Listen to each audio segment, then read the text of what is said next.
I'm cleaning my bathroom bowl. I'm cleaning my bathroom bowl. So am I. Actually, my bathroom bowl's cleaning itself with automatic vanish. Automatic vanish hangs in the tank, works 24 hours a day, makes my bowl self-cleaning, self-protecting, self-deodorizing. No other bowl cleaner has this fresh, clean scent. Smells like urine. Automatic vanish makes your bathroom bowl self-cleaning.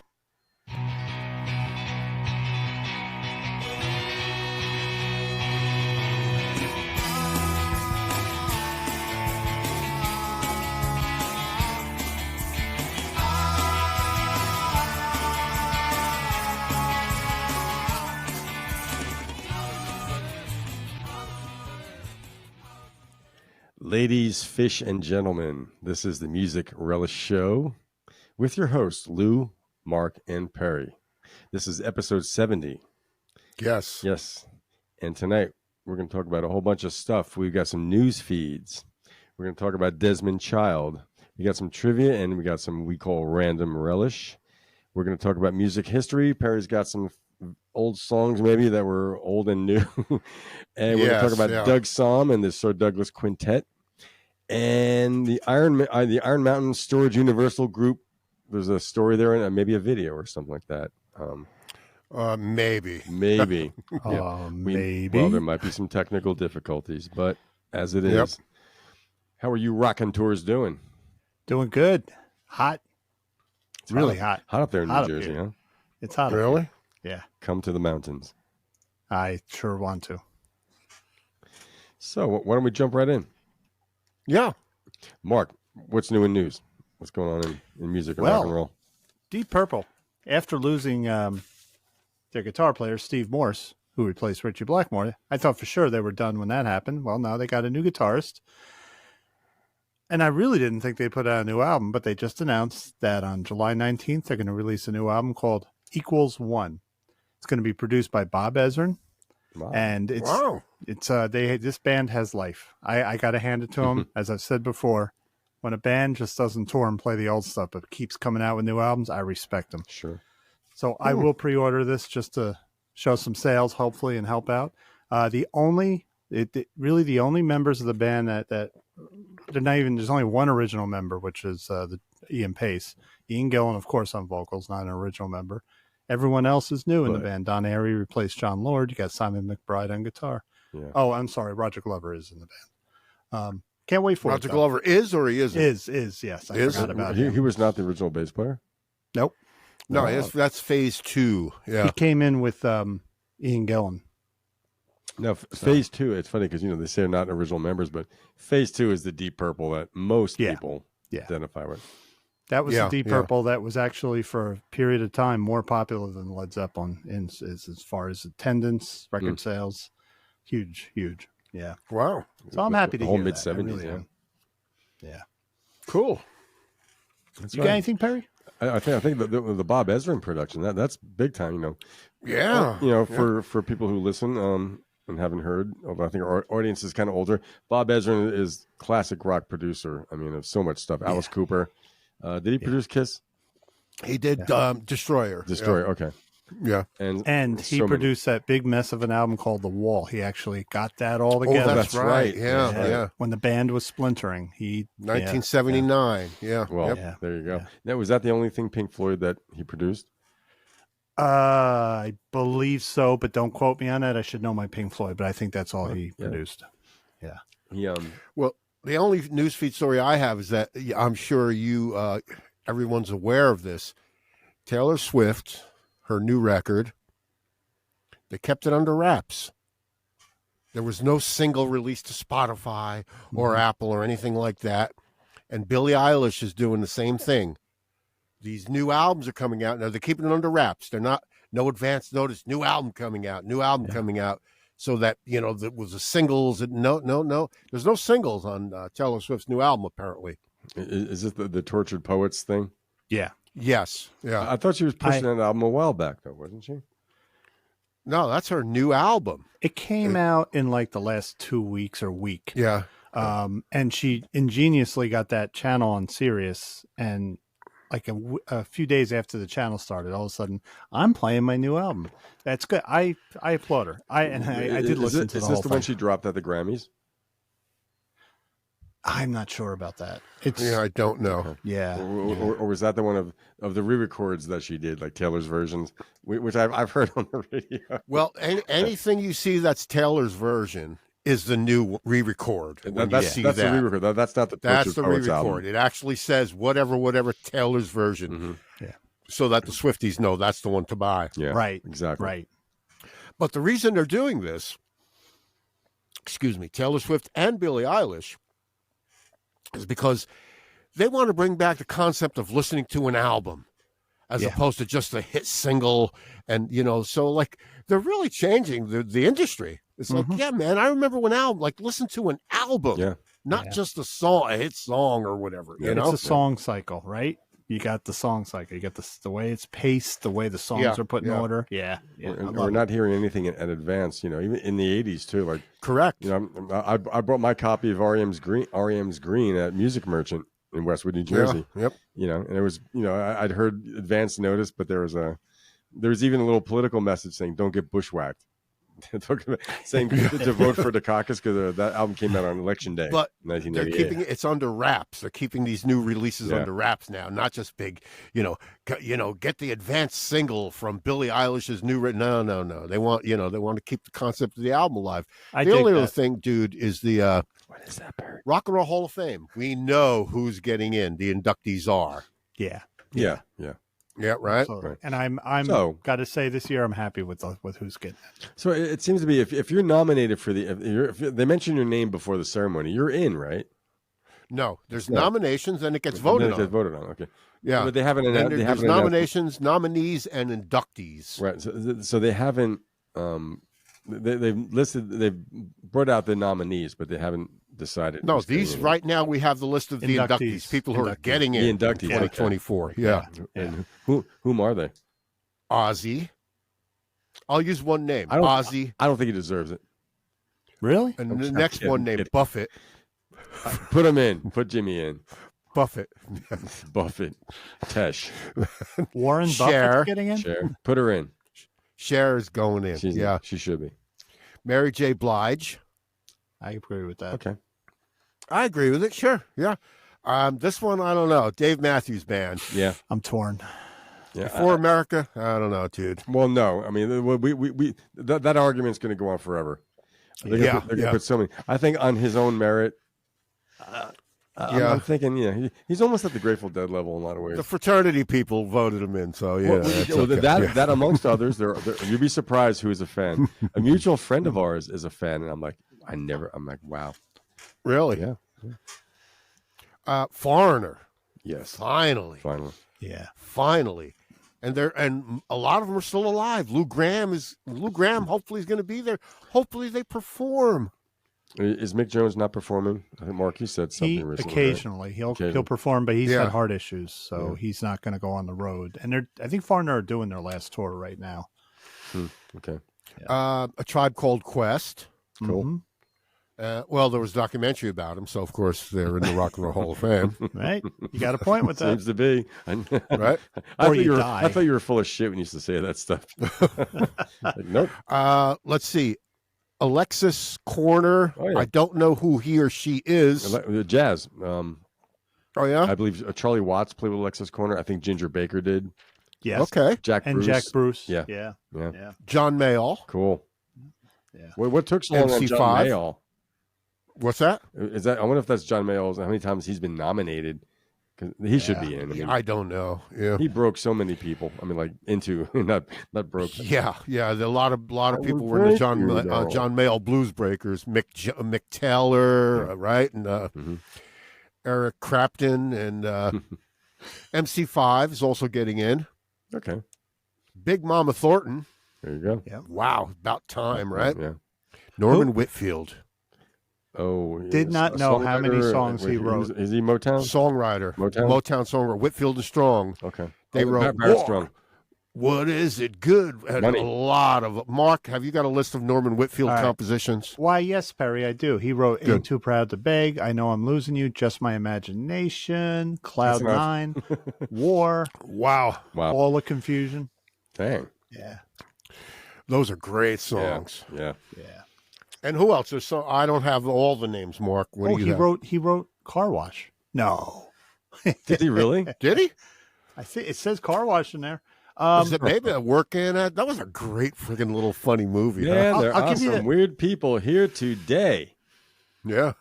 Now, what I'll do is I'll just quick give you a rundown. So the performer category, that's like the main inductee, right? You know, you got in. So that's Mary J. Blige, Cher, Dave Yeah. Matthews, Foreigner, Peter Frampton, Kool and the Gang, Tribe Called Quest, and Ozzy Osbourne.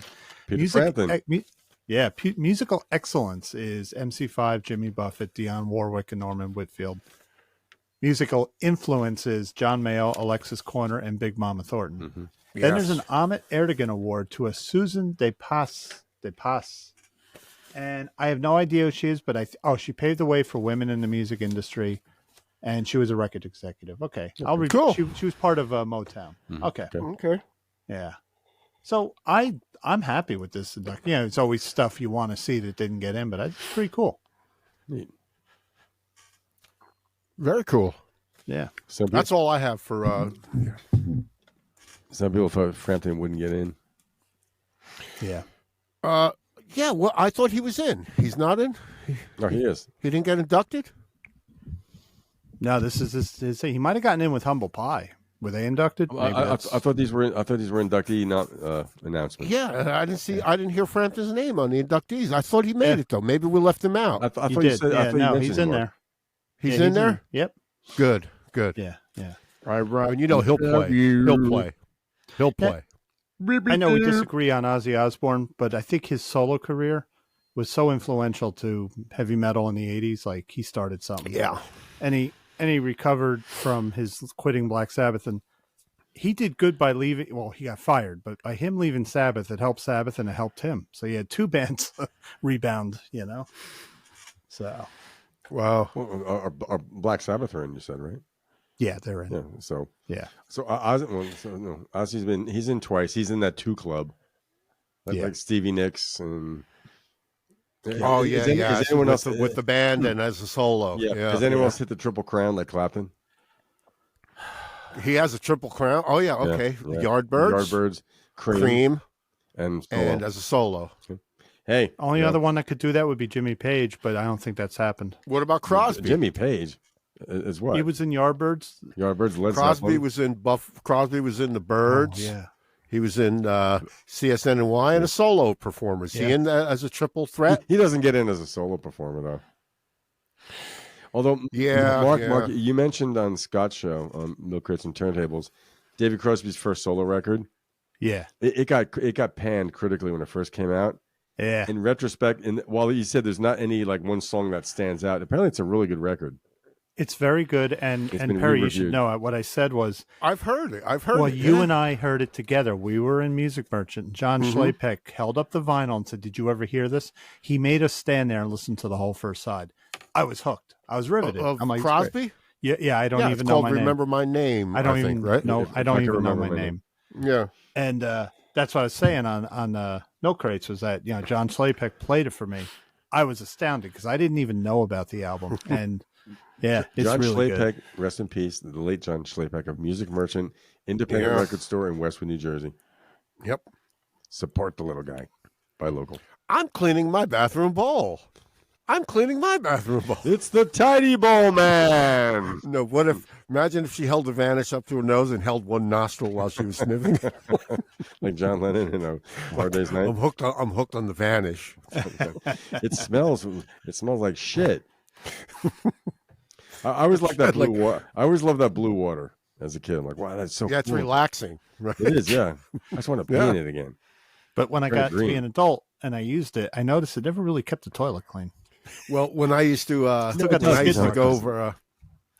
used to go for many drug tests as a healthcare worker, random drug tests, Oh yeah, I know that. you'd have to, you're there and they throw some tablets in the toilet Oh. just so you don't like I'm not going to sneak some urine in. Like, Right.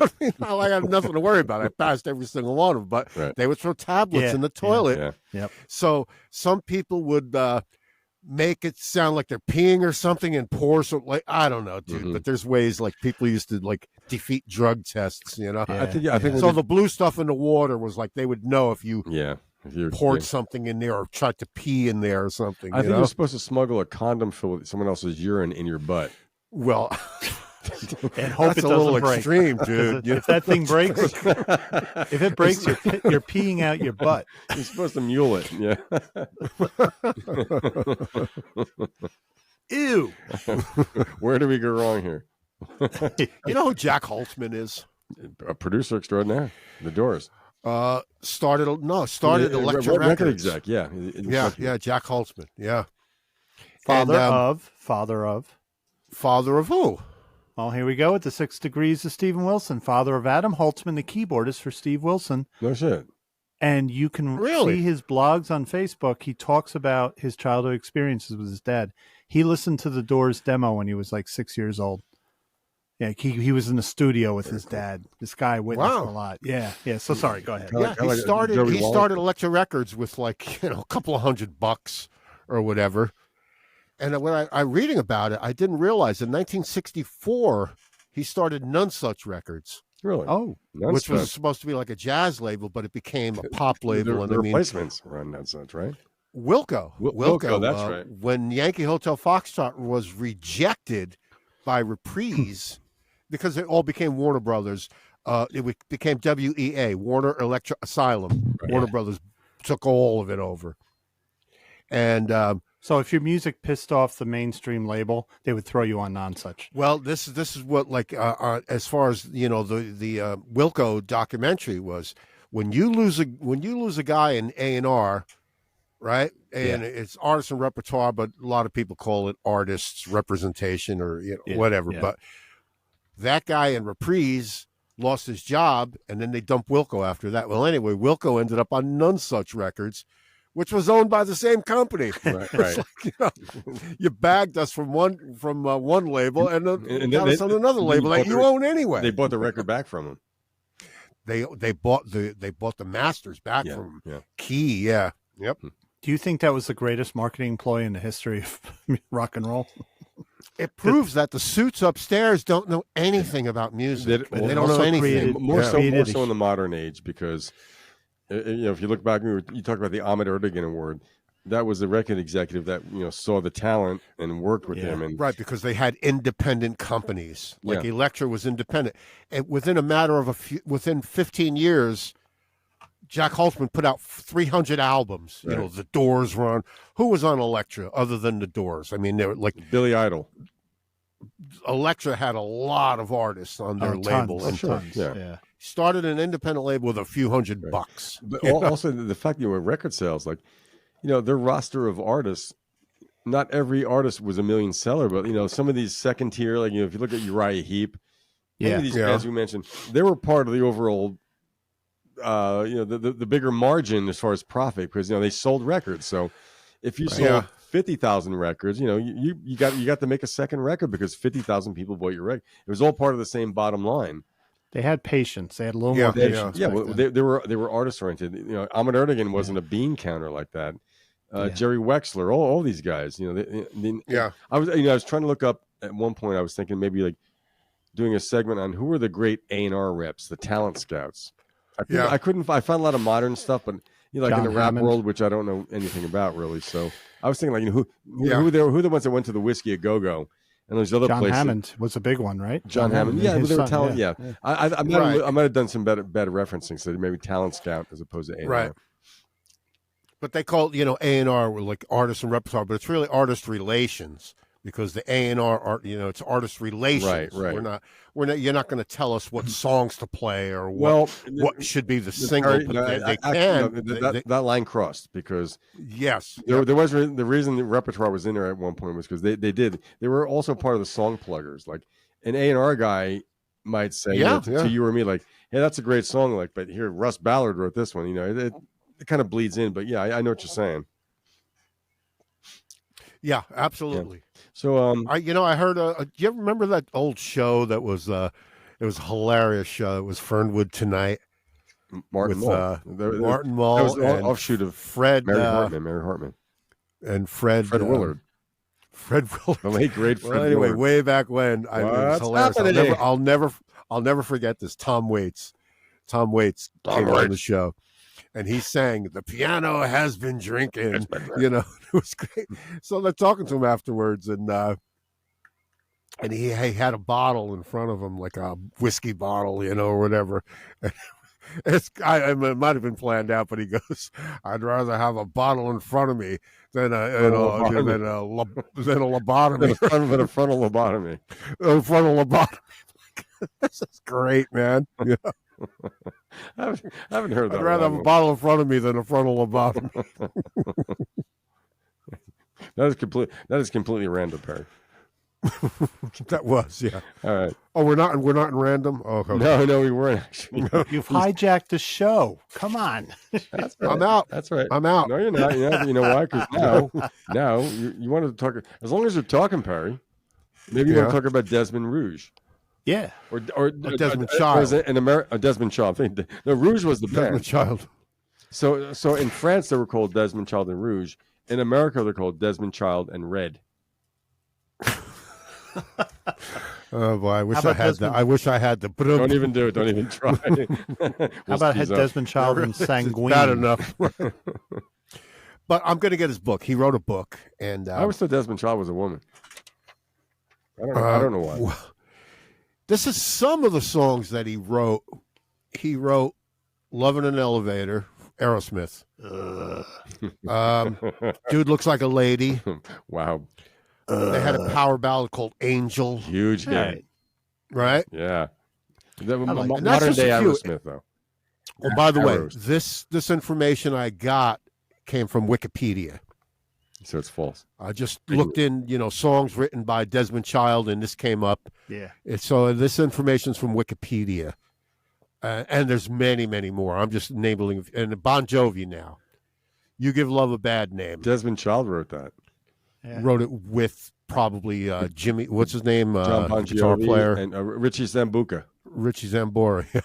"Living on a Prayer." Holy shit! "Bad Medicine." So Bon Jovi was a sham. Still no, he wrote the songs with them. Yeah. Yeah, I bet. He also wrote Joan Jett. "I Hate Myself for Loving You." I like that song. Yeah. That song's heavy, man. Yeah.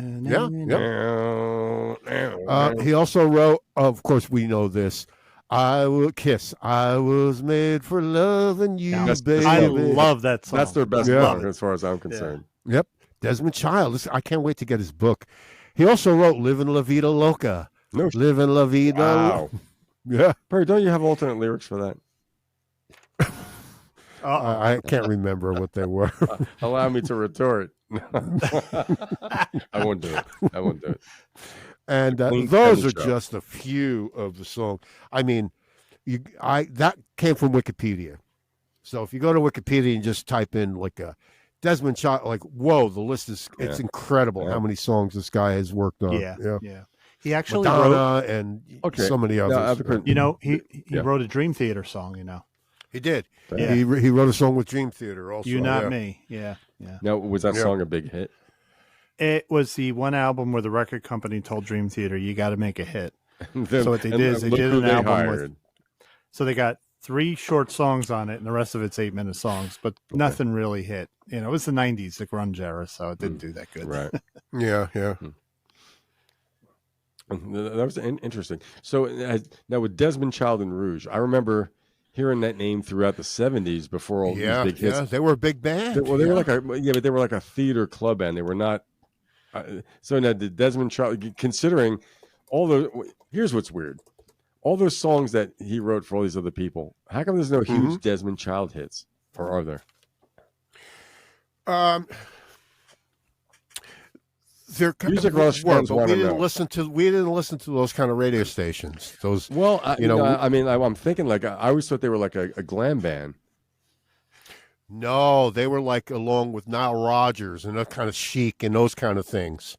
Really? Yeah, Rouge? I yeah. thought they were like more of a rock band. Desmond Child and Rouge. Interesting. So they were kind of funk disco? Yeah, I don't know what category they would be in. I do remember hearing a song by them on the radio, and I do remember reading about them in these magazines a lot. Oh yeah. Desmond Child and Rouge. And Desmond also Child in and Rouge. Yeah. the East Coast trade papers for New York and New Jersey. Yeah. They were playing in New York somewhere. That's what led me to think they were a glam band because maybe there was also late 70s with the disco period and whatever. I'm not saying they were disco, but they wrote a disco song. He wrote a disco song. Oh. He came from Gainesville, Florida.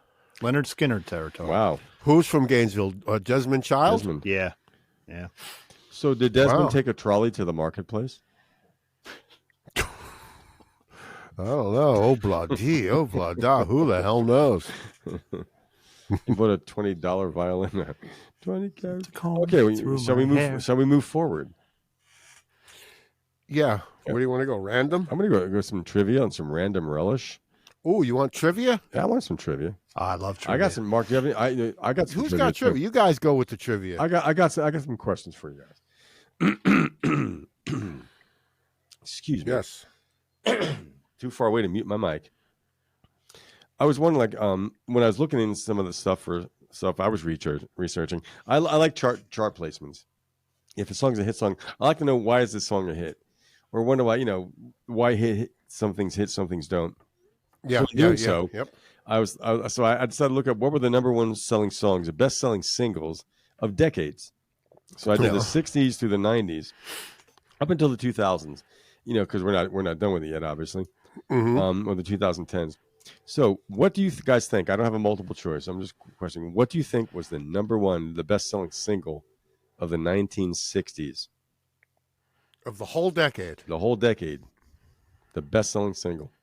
I think it came out in 1969. The best-selling single. The year. Do you have a song title? This is There like could be the wild Billboard guesses. Hot 100, right? This was it hit all these songs hit number one, and they were big. So hits. this was that number one, the longest. It sold the most singles. It sold the most singles. Yeah, I don't have a number of singles, but these songs, individual of bands or individual artists, were the best selling of the decade. Once they tabulated the numbers, Yellow Submarine.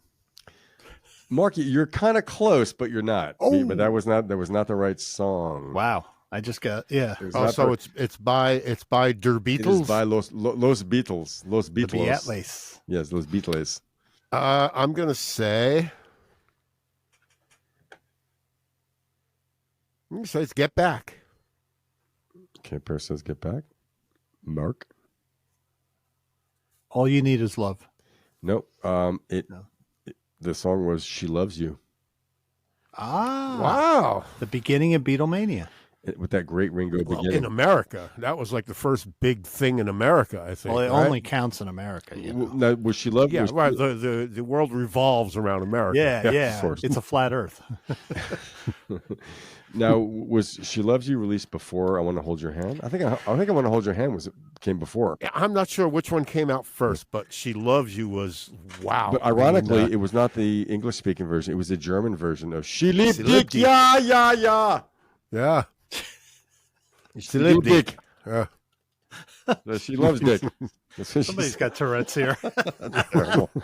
Okay, moving forward. What was the number one, the best-selling single of the 1970s?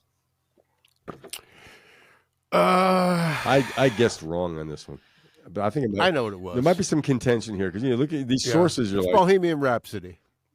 Per says Bohemian Rhapsody. Yeah.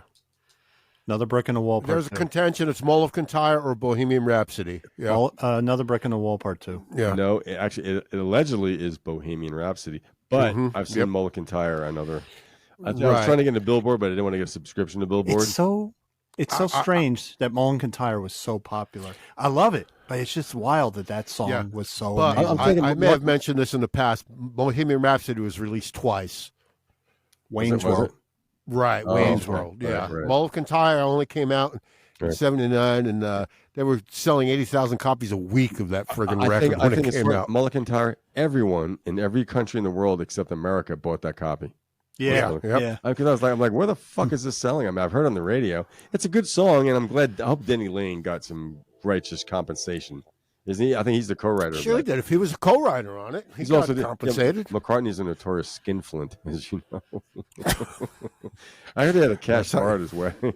That's how you become a billionaire, right? Exactly. That kind of correlates with Queen because their 80s albums, some of them actually outsold their 70s albums worldwide, but in America, nobody bought their albums. Like, they weren't big here, after the game. It's weird how that works, Mull of Kintyre. Oh, men strolling in from the sea. We all know the song, right? Yep. It's a good song. I was like the line. I'm weeping. When I hear bagpipes, I weep. Mark weeps. Oh, I weep. Somewhere a policeman is being buried. Danny boy. The pipes. Or a fireman. But don't say anything about his poor Irish mother. All right, we're in trouble. Okay, what was the best-selling single of the 1980s? That crazy decade, the 1980s. Whoa, that decadent that was the 1980s. That's where everything started going wild. When MTV came in, a lot of good things bad changed. shit happened, yeah. All the bad shit created alternative rock, though. I got a good guess. We Are the World. Mark says, "We Are the World." That was a piece of shit song, but a real piece of shit song. That was that Band-Aid? No, Band-Aid was cool. No. This was what didn't it, USA for Africa. Yeah. This is the biggest selling song of the 80s. Biggest selling. It's a rock song. Biggest selling. All right. Single. Can you give like a hint? Was it in the early 80s, the mid 80s, the late 80s? I think it was. No, it was early-ish. It was before 1985. I'll say that. So it was MTV times. Oh, when MTV was MTV, right? And the video was of course was played constantly. Really? It's big. And I happen to love the band, actually. I really do like the band. It's a band. It's a band, yes. It's not a duo. It is not a duo. It is a band. It was a band. I think 1983. 83. Take on Me, Aha. That's a good one. That's a good one. I'm going with Marky Mark. Wrong.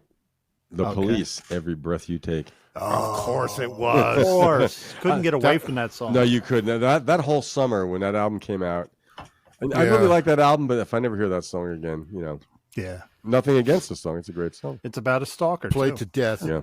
And by the way, can I say that Stuart Copeland fucking bugs me sometimes? I don't want to hear it. You know? I don't want to hear it. I mean, love he's a great Stuart. drummer. I don't want to and all hear that, it. I don't want to hear it. When you see him interviewed, he's like, "Well, I don't really write songs. I just bang on shit."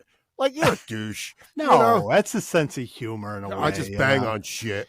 But he's being very, very uneffacing. He's not saying I'm a fabulous drummer. I know. He appreciates. I mean, I've seen a documentary by him where he goes all over the world. Yeah. Researching beats. He goes to New Orleans. He goes to the Congo. Yep. He goes all beats and drums and everything to this guy. He's up there with Mick Fleetwood and Ginger Baker as far as guys that were, definitely grew up in cultural environments where that was accessible to them. Yeah. Yeah, and also L3 likes Stuart Copeland. My son does, I do too. I saw a video, a documentary. It was a clip where the police were playing in newer times, and Stuart did this really wacky drum fill, and Sting was laughing in appreciation and almost in awe. And Stuart Copeland called him a C word. It was almost like some kind of old resentment seemed to come up. Although he was kidding about it, and Sting goes, "I was just surprised you could play that many beats in like a 7, whatever time frame it was." Sting wasn't digging at him, taking a dig at Stewart, but he was also not flustered by Stewart's comment. When Sting went solo, Miles Copeland was still his manager. Yeah. So, couldn't be that much animosity, right? Well, did either of you guys see Police when they did that reunion tour? No, I've never seen them. I heard about it. But I saw it with Tom Spallone. And let me tell you, in that tour, they stretched out some songs, and Stewart played like I never saw him play before. Like, they would stretch a couple songs to 8 minutes, and he would do his little just rumbling. Like, he knew textures. He'd get really loud, then he'd slow down. Then really loud. I've seen a long interview with the guy, and he says like he would only do 1 or 2 takes. That's it. He wouldn't play it the same way twice. So right. you either I could this one or that one. Yeah. Which is cool because it's not written down. There's no charts to read off of. So Yeah. his hi-hat work, and well, he played the hi-hat on Red Rain by Peter Gabriel. He's playing the hi-hat. Really? Yeah. Oh, wow. Really? And when you listen to it, it's pretty cool, man. I give him credit. With multi-track, you could have you could have a cymbal track, Yeah. and then a drum track. Well, after even that. going back as far as 1968 when the band did Music from Big Pink, Levon had to overdub the snare drum to Wheels on Fire. Mm-hmm. And he was like not happy. Cool. Levon liked to threaten producers. Wheels on Fire, the theme song to Absolutely Fabulous, one of the best BBC shows ever written because it was about people drunk on wine 24/7. I got to tell you, man, listen, Wheels on Fire. I came across that show. Yeah. Mark, you've been telling me about this show, Ab Fab, right? I watched a few episodes. I just couldn't get into it, man. You don't get into a lot of stuff. I can notice that couldn't about get you. it. I mean, I tried. Listen, I watched like 3-4 episodes. I'm like, nah, sorry, pal. Something great about sloppy middle-aged women falling down drunk, living in a flat. I love it. Yeah, but but she owned a fashion company though. They're not sloppy, living in a flat. I mean, They're they sloppy. were well-to-do people. Sloppy They were drunks. They were Sloppy bougie. drunks. Oh, they were great. That's a great show. They were bourgeoisie. Hey, Yeah. just like Oyster Cult, you don't get it. All right. I don't get a lot of We are things. not doing this. Me neither. I'm Me hosting the neither. show tonight. We're not going there. We're not wait, doing this. wait, All right, we're going to wait, move hold on. on. The host is putting us back in line, Perry. We have to, Good, we have to good. Let wounds heal. Let's all, Now I got to slam your brakes on. I'm sorry I hurt your let's all feelings, take a Perry. I'm let's all sorry. take a deep breath, right? Exhale slowly. All right. I have some trivia. We're not All right, done do you yet. want me I'm to- not done Mark, yet. you have a trivia? Wait a minute. No, you're doing it. You're trying to host the show. No, I'm not trying to host the show. I didn't hear anything from you, so I thought you were finished. We were arguing. Okay, so we're I to love we got this. two more. What was the best-selling single of the 1990s? I was surprised at this. I would not have gotten it in a million years. How could I? You got to give a hint. Yeah, it's an English artist. It is a solo artist. Huge selling, has been around since the early 70s. Peter Gabriel. Has done Broadway. Wore a duck suit at one point. Oh, Elton John. It's an Elton John song. Yeah. This is the 1990s. Without 1990s, Love wow. or Something Love. No, it's another You know what case. song I'm- It's another case of a song it's a re-release of a song he already did that was a hit. So Oh, it's the second- Candle in the Wind. You are correct. Yeah. Candle in the Wind, 1997. Oh, it's Candle in the Wind. Princess, Am I right? You are correct, sir. Princess Diana version. Yeah, what year? What year? Oh, that's right. After she died. Yeah. 90. She's Princess Diana's dead as disco. 98. Yeah. 97. 97. Okay. Where were you when you found out that she died? I don't remember. I You know don't what? remember. Here's a weird It's the royal thing. family. Who gives a shit? No, here's a weird Biggest thing. So welfare recipients on the planet. I live in Pearl River, which is hugely Irish. And in the 90s, it was just like 90% Irish. Were they right happy? from Ireland. I go in ShopRite in the morning. It was a Sunday or a Saturday morning. Mhm. And everybody, as soon as I walked in, it was a Paul. All the Irish people, everybody's walking around. And I'm like, what happened? Like, I get up to the register and I see the paper there, Princess Diana dead. And I was like, wow. Like, everyone just like, and I just said, I went home and I went, it's bad that anyone died. You know what I mean? But I'm like, I'm not going to spend the whole day mourning. It's like, it's bad, but I got my life. Yeah. Yeah, It's like, I have no attachment to that. I mean, it was a tragic accident, but it was. tragic accidents happen every day. Well, I think there's more to it than we think. I believe that, but still, it's like No. the whole. You think the just Queen- seeing the the Queen whole had her town off? was. Yeah. Here's the case in point. We'll talk about some news then. Like, remember when this person went on a killing spree? I don't know when it was. Maybe in the 90s or whatever. And then he killed a person in New Jersey. He killed a person here. He killed a person here. Then he went to Florida and he killed one of the Versace's or something. It's like, that was Andrew Cunanan. then when he killed one of the beautiful people, then it became news. Sure. Yeah. Sure. Like you were just saying, Lou, he killed other people who were, you know, they weren't the beautiful people. They didn't matter. Yep. But when a Versace go, like, you know what? Fuck you guys. That's when what, you know. When a father of four in Clifton, New Jersey, who has a family working paycheck to paycheck, dies in a car accident, it's a blip. It didn't even make it into the papers. But Right. someone with Right. billions of dollars dies. Yeah, we're all And I supposed remember to mourn. saying that to you, Lou, way back when. That only when the beautiful people get Oh, killed, sure. then it's news. Well, I was you gonna say, know. when ugly people disappear, how come no one gives a shit?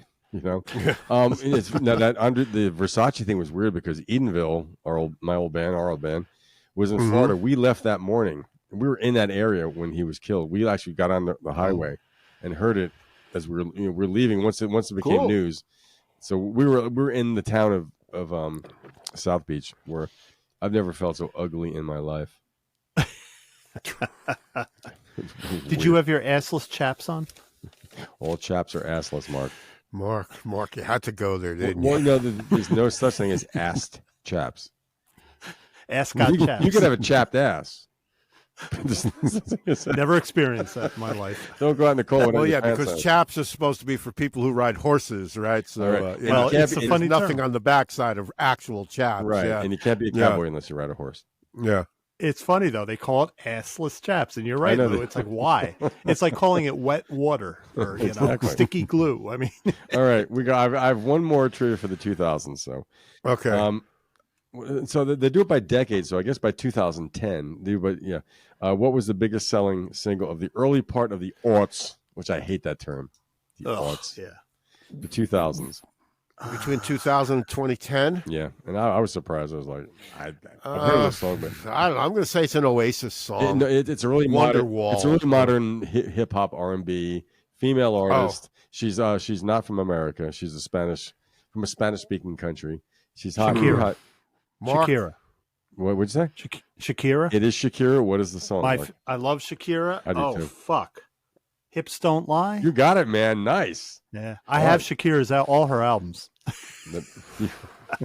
and you're admitting that? You have all her videos Yeah. too, don't you? Do you know her first English language album had Eddie Kramer worked on it? Really? He had a good rock sound on that album. It was good. Cool. And her Spanish language music in Colombia sounded good. She just Desmond went, Child probably wrote a song with her. Nah, it's You know? funny. No. So that would be but Eddie Desmond Child and Rojo. No, Sanguine. That's But Italian. I don't know. I'm Irish. What do I know? What I do you put know? ketchup on pasta. But Oh, is there any more music trivia or any random relish? Any other odd topics, Perry? I have music trivia. You do? Okay. Mark, do you have trivia? I have not trivia, but I have a did you know? And you guys may know this and you're going to laugh at me, but I'm going to say it anyway. I had a cosmic revelation today. Did you ever hear of a band called Fastway from the early 80s? Yes. Yeah. They were Fast Eddie something. Fast Eddie Clark They had formed a it. look. They had like a target, and so there was red and white, I think, or something, right? Yeah, so he formed with Fast Eddie Clark. He had just left Motorhead, Pete Way from UFO, Jerry Shirley from Humble Pie on drums, and he had a singer called Dave King, and he had a great voice. In the early 80s, he had that high, almost Robert Plant voice, but it fit. They were like bluesy hard rock. I still listen to their albums. I found out today that Dave King went on to form Flogging Molly. That's weird. Like you went from hard rock in the 80s and Flogging Molly has undoubtedly been more successful. So he hit his niche. Like an Irish Irish Scott. Yeah, they do Irish rock, Dun, dun, dun, dun, dun, dun, dun, dun, boom, boom, but yeah, I just had one of those like, holy shit, that's Dave King, and he doesn't sing high like that anymore, So he went from being a poser to an authentic artist. What was the big Fastway song? I remember, like I hear. There's a riff in my head. I can't get it out though. Tell me. Yeah. Okay. Really good band. They were good. They also did a hard rock version of Easy Living from Uriah Heep. Right. Oh yeah. Well, Well, the original version by Uriah Heep is a rocking song. it is. It is. Yeah. Theirs was all a little different, but they did it good too. It was a rocking song. That could have been Deep Purple. Yeah, with the organ. Yep. Yeah. Deep Purple. So we're on music history. We're on music. Oh, wait! I still have a couple trivia questions. Yeah, I know you had trivia. You did have trivia. What is the first Hall & Oates video ever shown on MTV? Was it "Kiss on My List," "Maneater," or "One on One"? Easy. Kiss on My The Lips. first video of Hall & Oates shown on MTV. I agree with Lou. Kiss on my list. A piss on my lips. It is "Kiss on My List." And by the way, Jerry Marotta played drums on it. Did he really? Jerry Martin, the brother of Rick. Yeah. Jerry Marotta, a longtime drummer for Peter Gabriel. What is the first place the band ever played together as the band? Was it the Winterland Ballroom in San Francisco? Was it the Fillmore East in New York City? Or was it the Fillmore West? The first place they played as the band. Fillmore West. I'm going to be the rebel and go with Fillmore East. It was the Winterland. First place they played was the last place they played. Lou, I thought you that would was get too that. obvious. I thought maybe they didn't do that. Yeah, he said that in the last waltz, I believe. He did, Robbie okay. said that in the last waltz. Yep. I got one random thing, but if we're going to do random later, I can wait till later. No, we were on. We did random. We were kind of. Oh. We were mixing the two. Oh, I got look at this. I got pages and pages and pages of random stuff. Oh, Let's my have God. it. Let's have it. Perry's got more than bathroom Roger Grimsby. Roger Grimsby. Roger Grimsby. And Bill Eyewitness News. You're now the Roger news. Grimsby and Bill Bill Butel. Butel. And on the weather, Mr. G. Storm Field. Tex Antoine Texans. before he gets exiled to Jacksonville.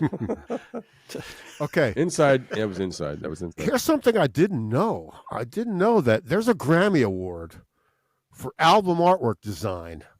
Mm-hmm. I didn't know that. Yeah, I know. Does it still exist? And this is probably one that doesn't get televised. This is Yeah. probably the one, before they give these awards out before television. But interestingly, Mark, of course, will 1980, Supertramp won a Grammy. The art director from Supertramp won a Grammy for Breakfast in America. Uh-huh. 1981, Bob Seger, Against the Wind. It's The artwork beautiful. on the album won a Grammy. Yeah. Beautiful Horses, album cover. I don't like that. It's nice, though. Yeah. You didn't like it? No? Okay. And it's not just a cover. Sometimes there's a gatefold, and it's all the artwork considered. In it's a great thing. seats. That's all. It's all part of the art, right? Listen, 1982, Tattoo You, Rolling Stones, Grammy good for album cover. artwork. Interesting. I like the hoof on the back. The Stones didn't get the Grammy. The artist. artist got the Grammy. Yeah. Yeah. So I wonder if Henry Diltz and what was the other photographer that was in the early 70s? I wonder if they ever got any. I don't know. I don't know when they started doing that. I think they started doing it in 1959, maybe. Like Frank Sinatra may have, whoever designed his album may have gotten the first one. So, yeah, I don't know. But I'll jump to Wilco, A Ghost is Born, 2005. The egg. Got a Grammy for artwork. Yeah. For an egg? Well, it was an open up, dude. No, there's no. artwork all over the place. Well, of yeah. course. Very Of course there minimalistic. was. I love I'm that album joking. cover. I love it. That's a down. G.E. Smith. That's a down record too. It's good. Yeah. It's great. It's good, though. It's great, but it's But it is Mixed, down. greatly Very down. mixed, though. The Wilco, Oh, the yeah. way Wilco records are mixed is incredible. that, right? that whole period of Wilco. I mean, anyway. Very yeah. dynamic, highs and lows. Yes. Very quiet. They're just so well mixed. Yeah. You can hear everything. And G.E. Smith, when he first got hired by Hall & Oates, I recently saw an interview with G.E. Smith. It was like from the television, because he was on a television show for 10 years or whatever. So this SNL. Television Academy did an interview with him. Yeah. And he was talking about a lot of stuff. And he was saying when he first got hired by Hall & Oates, he got paid $200 a week. He got paid $100 a week to play guitar. He got paid an additional $100 a week to drive one of the station wagons Wow. that they were touring. Wow. What year was that? He got hired in the 70s. Yeah. I guess this is before they became mega stars with MTV and all that, So that's almost like if you look at the early 70s, that's not so bad in a lot of ways. Right. You could I have had a suppose, $100 a month yeah. apartment in New York City. But nowadays it's like a shitty. That doesn't have to cover your meals. Yeah. Yep. Your Arby's. And also, I recently, Mark, I know you're a fan of like the Howard Stern show. He's a great interviewer, Howard Stern. He is. He's fantastic. He's a great interviewer. Therapy helped him well. as far as all that stuff in the past with all those wacky sketches and all that, that was funny. That was funny back. But he does great interviews. We outgrew that in our 20s, So the Robinson brothers from what's the name of their group? The Black Crowes. Black Crowes. Yeah. They were there, and they were telling a story to Howard Stern, and Chris Robinson was saying that they were on a bill. Black Crowes, Rolling Stones, and Bob Dylan. And this was in France. Probably in Paris. So at this show, apparently the Rolling Stones released a single in Europe, which is Like a Rolling Stone, which is a Bob Dylan song, right? How does it feel to be on? That was the Stones released that as a single in Europe. So they brought Bob Dylan out. They brought Bob Dylan up. So, and the Black Crowes are on the side of the stage watching all of this, I may have mentioned this once in the past. But so the Stones are doing their thing, and Mick's doing, he's doing his dance and going, once upon a time, it just so, he's doing the Mick thing, Then they point to Bob, and Bob steps up to the microphone and says nothing. Nothing. Jesus. So now you got Chris Robinson saying, now you got to swing it back around. He's like going on a roundabout. You got to go all the way around again now, Do that. So they come back around, and Bob says nothing. Second time. And of course, Mick is going to save the day. Yeah. Yeah. So Mick starts, once upon a time, and then Dylan decides to start singing too, so afterwards, Mick, afterwards, like the Stones, like Bob Dylan, everybody, and Bob Dylan walks off the stage and goes like this. Wow.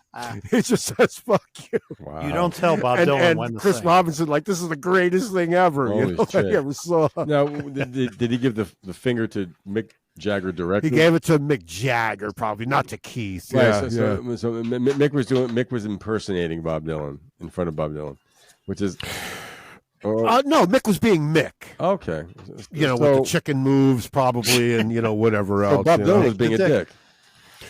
Bob Dylan was being Bob, man. I thought maybe it was like Mick Jagger was going once upon a time. Yeah, but we don't know the inner word. Like Mick could be a big douche. We don't know this. You know what I mean? Charlie Watts punched him in the face, apparently.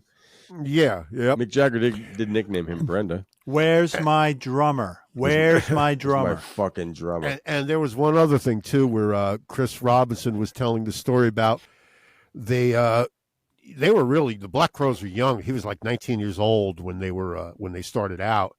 The Black Crowes. Mm-hmm. They're on a bill with the Allman Brothers somewhere.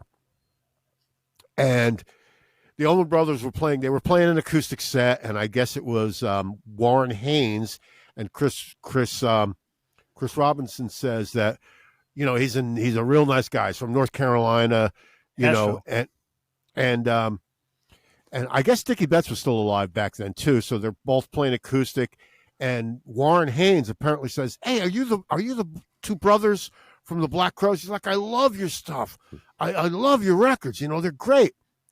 And he said, Greg Allman was backstage brushing his hair for like an hour because he had really long blonde hair, and he's brushing his hair, and feels so. So,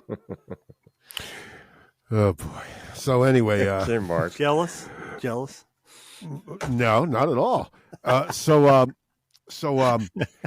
Greg Allman finally comes out after getting his hair brushed, and Warren Haynes is like, "Hey, these are the Robinson brothers from the Black Crowes," and Greg Allman goes, "Who gives a fuck?" Oh wow! So he was probably on coke or drugs or drunk or whatever, But he's got to brush his hair. That's the thing. Well, I would think the Robinson brothers would be crushed by that. I mean, come on, the Black Crowes were so heavily influenced by them, but the Robinson brothers are also kind of like the Gallagher brothers. Maybe they weren't. They were like, "Fuck you," because the Gallagher be brothers like that. got Yeah. If your idol says "fuck you," say "fuck you" back. Yeah. Yes. Yeah.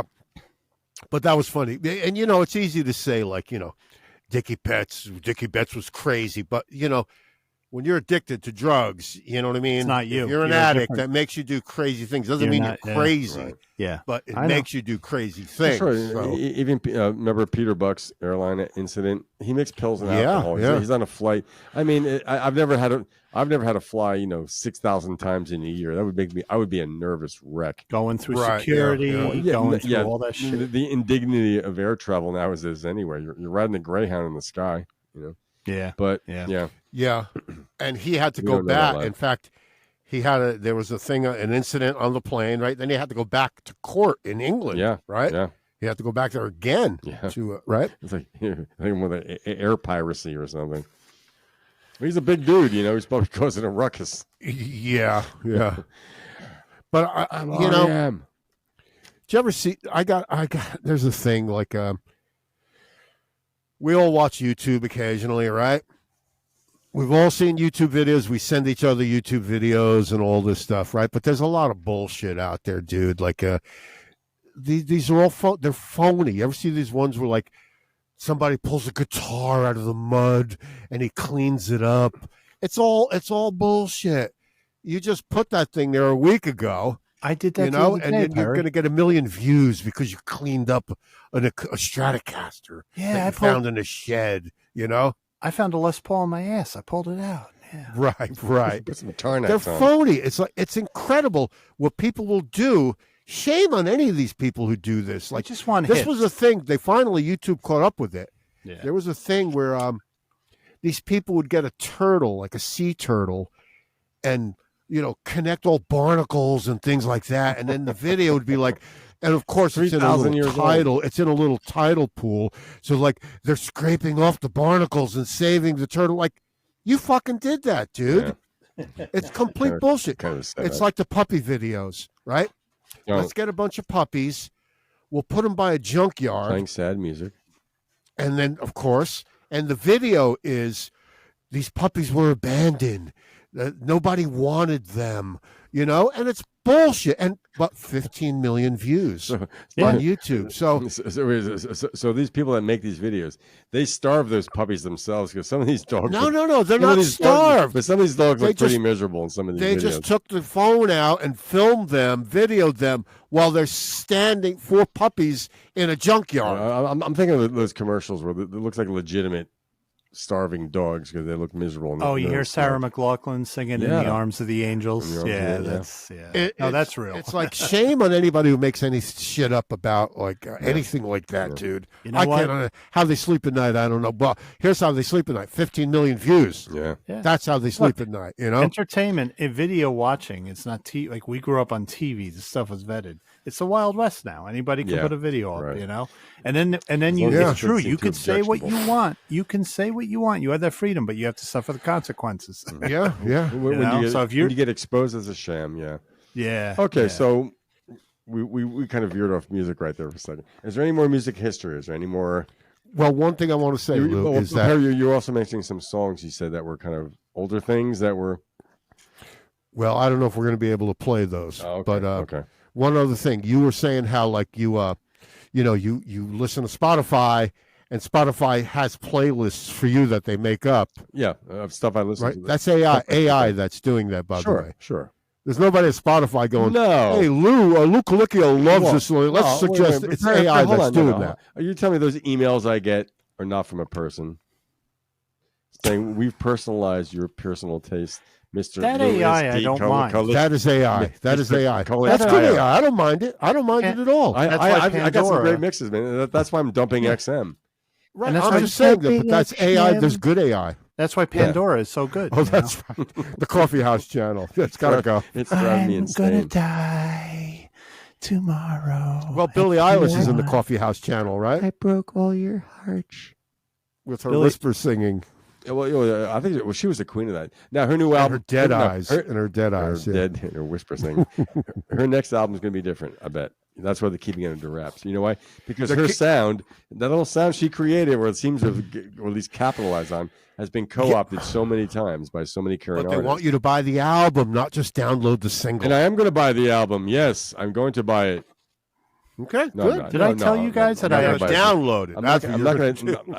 I don't No, I don't do that. Did I tell you guys that I actually bought the Taylor Swift and Anthony was mortified he wouldn't stand online with me?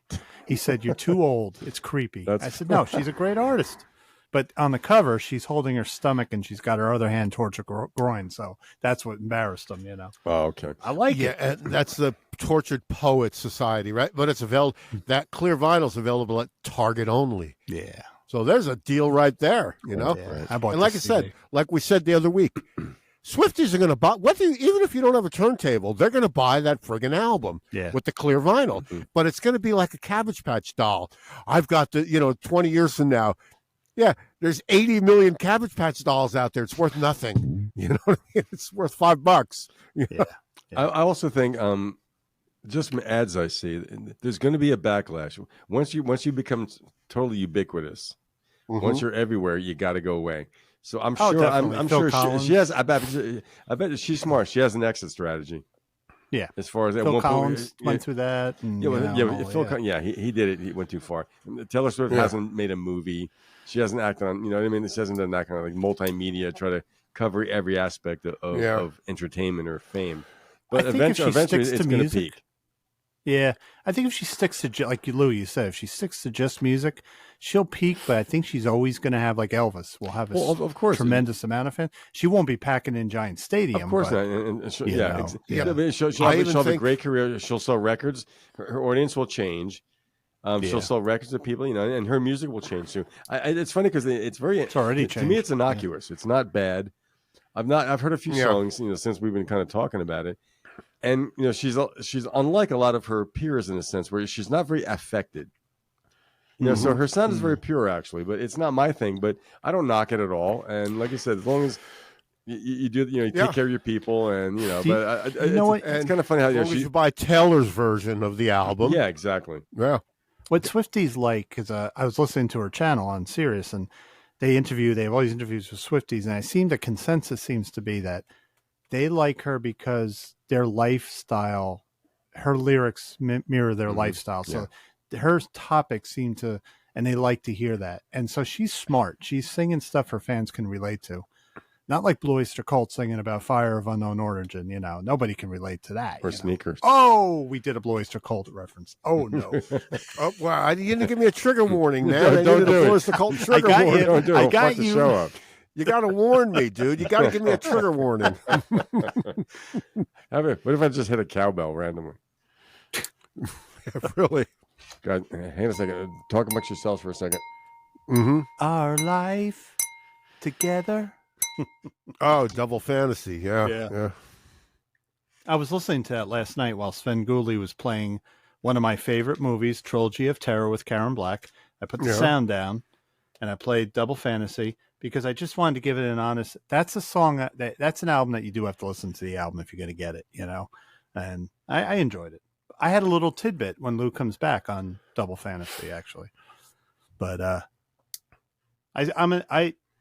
was 10 years old when that came out, and I liked it. So it's got a soft spot for me. I know a lot of people don't like it. Cool. John, I have a bunch of friends that say it's his weakest album, and I get it. I know what they're saying, but I liked it. It was all over radio. That's all I can say. It's his weakest album, really? I've heard people say that, yeah. You know why? Because it's pop. He's not making a stand on anything. He's not singing about his mother. He's not singing about, he's just singing good pop songs, And I like that. In some ways, I like that better. It's more listenable. So, very cool. Yeah, very cool. But like the Blue Oyster Cult thing, dude, you got to give me a warning. I did that. That was good. I said I was beautiful. That was beautiful. You know why? Because I'm only on my second glass of wine. That's why. Oh, I see you have your Toto shirt on, right? Toto. Yes. Toto. Never. They'll probably get in the Rock and Roll Hall of Fame as studio musicians, but not as a band. Well, they pissed off the record labels because they would always do what they wanted. So they kind of had a lot of flops because of that. They had. But what does the record label have to do with? They were always kind of at battle with their record label. So their first two albums they did, then the third album was very heavy, and the label said, "We want pop. We want pop." Yeah, but it matters if you piss off Jan Werner. It doesn't matter if you piss off the, It's Jan Like Wiener. I said, Jeff Porcaro, Jan If he's Wiener. not in the Rock and Roll Hall of Fame, he'll be in as a drummer, not as a member of Toto. Well, all the guys. How Marty many musicians Page. get nominated because of their individual prowess, like an instrument? How many drummers were inducted because of being Hal a drummer? Blaine, probably. Is he? I'm not saying he's not, but is he? But what I'm saying is one day Reeve Rukather may get in as a studio musician. I think they should have Tubes. categories for this stuff. If they're putting every other. Yeah. Are they? Tom, I Dick, think and they Jane do. They do, yeah. Steve Lukather is responsible for "Talk to You Later" from the Tubes. She's a Beauty. Yeah. He's responsible, and then don't even go David Page. He wrote so many R&B hits of the late '70s. That's what I Boz mean. Skaggs, and they got to get in. Porcaro Jeff himself. I mean, how many records he was on? Yeah. He's also personally credited for helping to create a great deal of the pop sound of the '80s. That's him. That's him on Don Henley's All She Wants to Do Is Dance. That's him on drums. Yeah. The Pretender. I mean, the whole, obviously a whole bunch of stuff. But I was wondering, what we should look at all these individual categories in the Rock and Roll Hall of Fame. Besides all the stuff that we kind of criticize, but there's stuff that's very warranted. Like the Earl Palmer, the drummer. I'm sure he's in there in some capacity. Like Yeah. Well, the Rock and Roll Hall, there's the Rock and Roll Hall of Fame. There's the Songwriters Hall of Fame. Yeah. There's the Musicians Hall of Fame. Some of those mean more than the Rock and Roll Hall of Fame to a lot of these people. I'm You know what curious there needs to be? What's that? There needs to be a DIY home music for Hall of Fame. Really. Well, I think that encompasses a lot of stuff. Basically, almost everything that's happening now. We can start our own tribute. We can start the Music Relish Musicians Tribute, and start our own little, we can honor these people ourselves. I think there should be rather than wait for Jan Werner or Tom Hanks to appreciate them. I'm going to start the Italo Rock Hall of Fame. Good for you. Wait. Good for you, Louis. Good for you, yeah. The Italo Rock Hall of Fame. It's a big list. It's a big No, list. it's not. Yes, it is. Johnny Rivers is not you. Italo Rock just because he's No. Italian. He's not. They were calling him kind of. He's almost like nightclub rock because he played those type of gigs. He was almost Vegas. So who's in the Italo Rock Hall of Fame? The Four Seasons, the Rascals, Dion and the Belmonts. The Rascals are soul. They're not Italo Rock. They're Italo Rock. See, your definition. Here we go. Your definition is something you consider. We're not arguing, dude. No, but you consider it cheesy. So, the Rascals, they were mostly Italian Americans, and they started up. They played with Joey D and the Starlighters. It's Italian Americans who created a sound that goes into R&B, goes into pop, and all that stuff. So they're all included. So, but you're generalizing the thing. Italo Rock is anybody who's of Italian descent is Italo Rock. They're in that category because the early '60s, it was that early pop soul. They were considered white artists that were almost in the categories of black artists. Joe Pesci's Italo Rock. Joe Pesci, of course he is. Yeah, absolutely. And can I nominate somebody? But it also verges into kind of loungy, Vegas-y, showy. Johnny Rivers was almost considered he was almost like a Las Vegas. I mean, his first album was a live album at the Whiskey a Go Go. He was he wasn't quite. He was rock and roll, but he was more than that because his music was used in movies.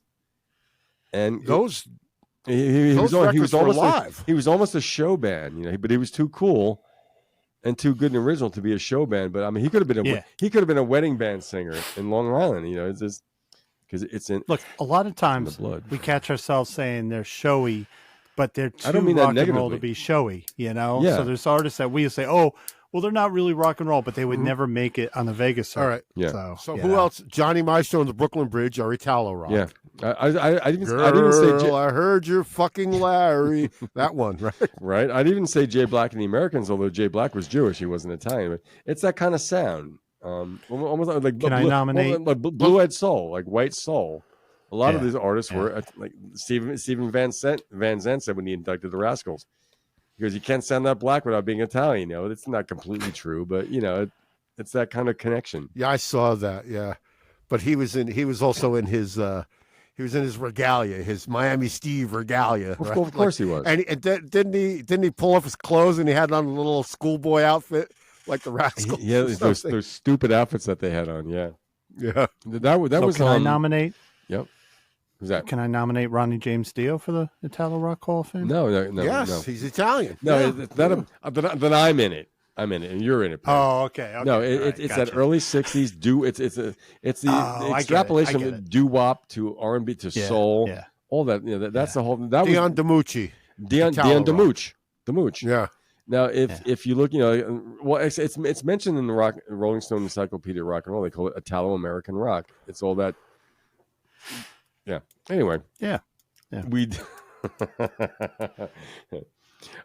It's good to debate. Debate is healthy. I did a deep dive on Taiwanese rock the other day. You it was did not. fabulous. No, you Really? Yeah. How fabulous. Actually, was it? you want to hear something funny? Just real quick, Central America in the 80s and 90s had a really cool rock scene, especially Mexico. Robbie Krieger produced a bunch of bands down there. Heroes del Silencio. There's just so many. They have a really cool alternative rock scene. They still do, but the 90s was the best. There was stuff coming out of there that was just really good.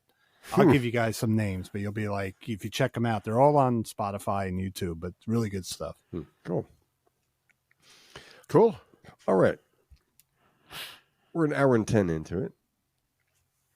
Have you've heard of Doug Sahm, the musician? Hell yeah. No. The Texan musician Doug Sahm, most known for being in the Sir Douglas Quintet, mid-60s. Them I've heard of, yeah. The mid-60s to the early 70s band. Mm-hmm. Legend. Interesting guy. That was a name I always heard, in all the singer-songwriters that when we were like more into bands, when you're into Kiss and Blue Oyster Cult or Jethro Tull, whatever, all these songwriters that would pop up on these record labels we would see, Doug Sahm, even John Prine, Townes Van Zandt, they were to me they were kind of mysteries. Doug Sahm is the guy I always heard about.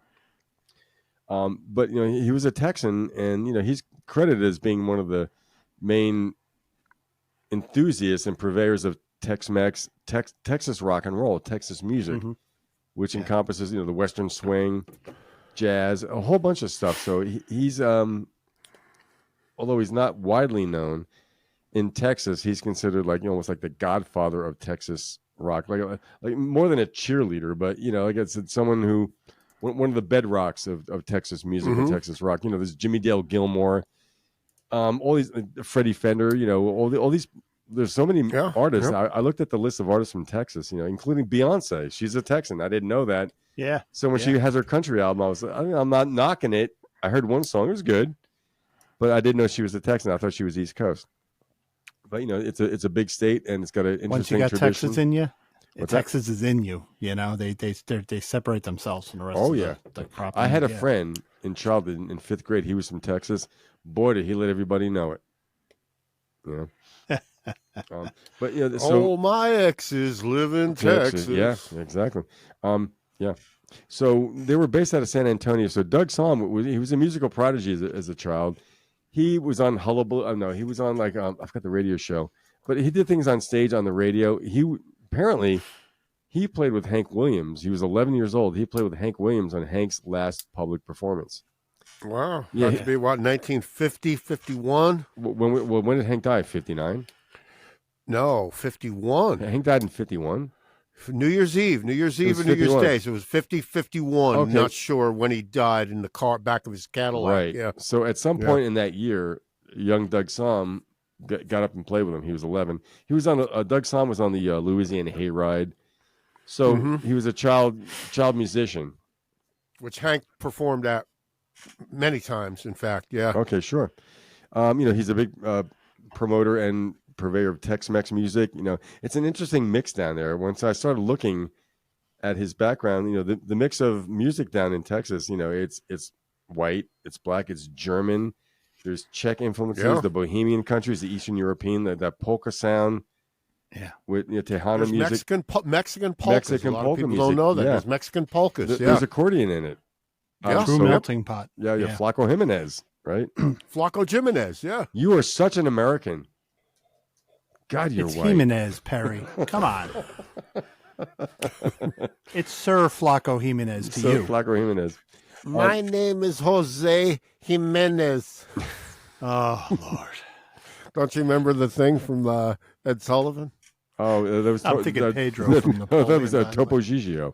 Because Topo No, Gigio there was a drinks comedian Pinot who Grigio. always had the thing on his. Remember, he put the lips and the eyes on Yeah, his hand. He goes, "My name Jose Jimenez." That was called. There was a guy that they did an Oswald thing. There was a character called Oswald, I think, or something. That was also Something there was like also that, yeah. Jennifer Lopez on South Park Yeah. with my taco flavored kisses. Yes. Yes. Yes.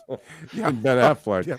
Okay. But I've saw films of that. I wasn't awake when that was happening on Ed Sullivan Show. You know? Right. Okay, so Doug Somm, most people know him from being in the band the Sir Douglas Quintet from San Antone, Texas, 1964. We were talking about garage rock a week or so ago. Mm-hmm. One of my favorite, it might be my favorite category of music, and they pop up a lot. And all these cool, so many cool bands that consider that now they were considered oldies when we were young men, which were kind of cheesy in a way, but now they're considered garage rock, and they're all really cool things. Question Mark and Mysterians, all that stuff. Yeah. So they were known for they had two big hit songs. The first song was called a song called "She's About a Mover." In 1965, it was produced by a guy named Huey Purvis Moyo or Moo. It's it's almost like Cajun. He was a Texas record producer that created a lot of recorded a lot of the bands that were big in that time, bringing early 60s, bringing Texas music into the forefront. It's known for that certain organ sound, and it was a Vox Continental organ, an English-made organ that was created to replace the Hammond organ on live shows because it wasn't 1,000 pounds. It was a stand-up organ. Yeah. That might be the organ John Lennon's playing at Shea Stadium. And you didn't have to retune it every time. No, it was on aluminum legs. It was very portable, but it has a pretty cool. It's a cheesy sound. It's very recognizable, and I think it's almost like the Farfisa that Bruce Springsteen is known for. It's kind of that same thing. It's almost fairground kind of cheesy. Portable. Wurlitzer, Fender Rhodes, they're all portable. Exactly. Not unlike the Lowry organ that Garth Hudson used in the band was a totally different animal. That's as big as a B3. Yeah. But it was so unusual. So I'm going to play you a sample of that particular song called "She's About a Mover." Yeah, let's hear a sample of. Right. What is it? I'm About a Mover. She's About a Mover. It's been covered a whole lot of times. It takes a while to get to the chorus, but I'm going to play it, and we're going to mention some things. Cue him. Yeah. Cue him. You ready? Yeah. Are you ready? Yeah, I'm ready. Vinyl. Almost sounds like She's I a Woman remember by the this. Beatles. Yeah. That organ. That's That's Vox Augie Continental. Myers. About a mover. It could be Augie Myers playing that. It's got a great beat.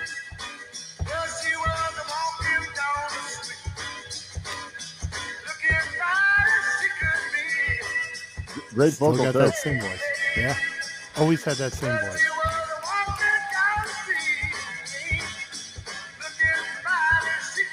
Just like Ray Charles.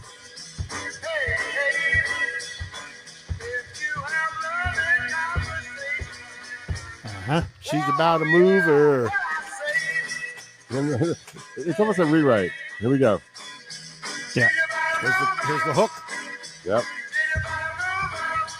Yeah, I remember hearing that. Yeah, that made radio nationally. Yeah, It did. That was on Tribe Records. That song hit number 13 on the Billboard Hot 100. That was a top 20 hit. That's a national hit. That's a national hit. That, yeah. Doug Somm apparently had regional hits as a young man. He was considered a child of prodigy. He's a multi-instrumentalist. As a guitar player, from listening to his stuff, it's not virtuoso, but he's one of these guys that they know how to play, and they created a sound. And the sound's kind of familiar. I mean, a lot of bands could sound like that, and this song's been covered a lot. So it was just, it's garage rock, it's Texas, and it was number 15 on the UK singles chart. Wow. Yep. But that Vox organ is pretty cool because it was the Vox Continental. It's an English company. Vox is known for their amplifiers, guitar amplifiers, but there was Vox. They made guitars too. Yeah. That's right. They did. That organ was produced from 1962 to 1971. And so, but I think they're pretty much on the forefront of that. That organ, it was oscillators we know something about oscillators because you and I have a couple. Using frequency dividers and it helped to span multiple octaves. So the inner workings of this, I don't know what kind of oscillators or what that inside of that organ looked like in 1965 or 64. But anyway, so at one point, at that point, once they had a hit, they moved to California. They were kind of in on the psychedelic scene of San Francisco. They were friends with the Dead. You know, he's one of these songwriter guys that a lot of people like, but you know, they're part of the the bedrock of all this music that other people took to greater heights and stuff like that. But a total original. They actually opened for the Grateful Dead too. They did. So he was also in another band, wasn't he? Other than Sir Douglas Quintet. Yeah, we'll get there. We'll get to that. Yeah, it was the Texas Tornadoes and stuff. He went solo eventually.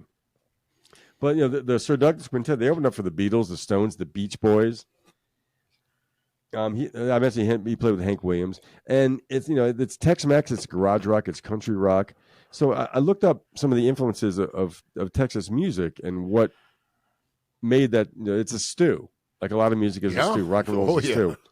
Well, it used to be Mexico. Yeah, exactly. Well, that's Tex-Mex, and was it Tejano, Conjunta or something? But the influences are from. Did you call me? I told you a punta. I didn't say that. Your mama's gonna do that. It's Mexican music, Ireland, Scotland, Appalachia. It's not Appalachia. Yeah. It's Appalachia.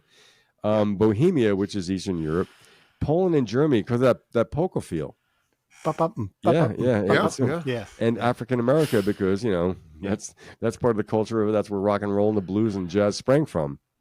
Yeah. I have a couple Los Lobos records, and there's polkas on some Los Lobos records. Right. And now that's a California band. They were California, correct? Yeah. So, but that's the whole thing. And the accordion, from Mexico. Now, apparently, no one who's funny ever played the accordion professionally. Is that true? That's my favorite year. Who's funny? All the Marx Brothers except for Zeppo. Who's not funny? Anyone who's ever played the accordion professionally. Except the Ritz brothers. So some of the best known songs of the Sir Douglas Quintet were "She's About a Mover," that one. The song called "The Rains" came in 1966. Song "Mendocino," which I'm going to bring up in a second. Mendocino might be more well known, I think, than "She's About a Mover." That might have been a bigger hit than the first one. It was Doug not. Som's. What's that? That's his best known song, Doug Som. People who follow Doug Som, I think that's his best known. Yeah, I think they know that as Doug Som. I don't think they know "She's About a Mover" so much as Doug Som as the Sir Douglas Quintet. How do you spell his last name? S-A-H-M. S-A-H-M. Yeah. Som. Okay. And so Mendocino was a number 27 hit in 1968. It didn't chart as high as "She's About a Mover," which was number 13. Another song was called "It Didn't Even Bring Me Down" from 1969. "Dynamite Woman" from 69. A great song called "I'm Not That Cat," spelled with a K. Anymore, almost kind of psychedelic. They kind of blended into the San Francisco scene where they became, like I said, friends with the Dead, and they kind of blended. He was definitely a Cuisinart, but with a recognizable sound. A song called "At the Crossroads," which is a great song. It has a line in it. "It wigs me out." Which I love that term. This stuff wigs me out. He used that in the song in the late '60s. A song called "Nuevo Laredo," which I think we've all heard, and I've heard it. I never knew that was the Sir Douglas Quintet until then. So, if you give me a second, I'm going to bring up Mendocino. Great song. Sir Douglas Quintet, Mendocino. I remember hearing this. Yeah, Played it with the Texas Tornadoes too. Yeah. They all did their. He's asking Alexa to play the song for him. Yeah, it's coming up. Yeah, it's coming up with ads. Oh yeah, we don't want the commercial. I'm telling you. Here we go. Preparation H, because you're a pain in the ass. It's all preparation and no H. Real simple recording. I remember hearing that. Yeah. Willie Nelson was a fan. Very catchy. And there's the organ.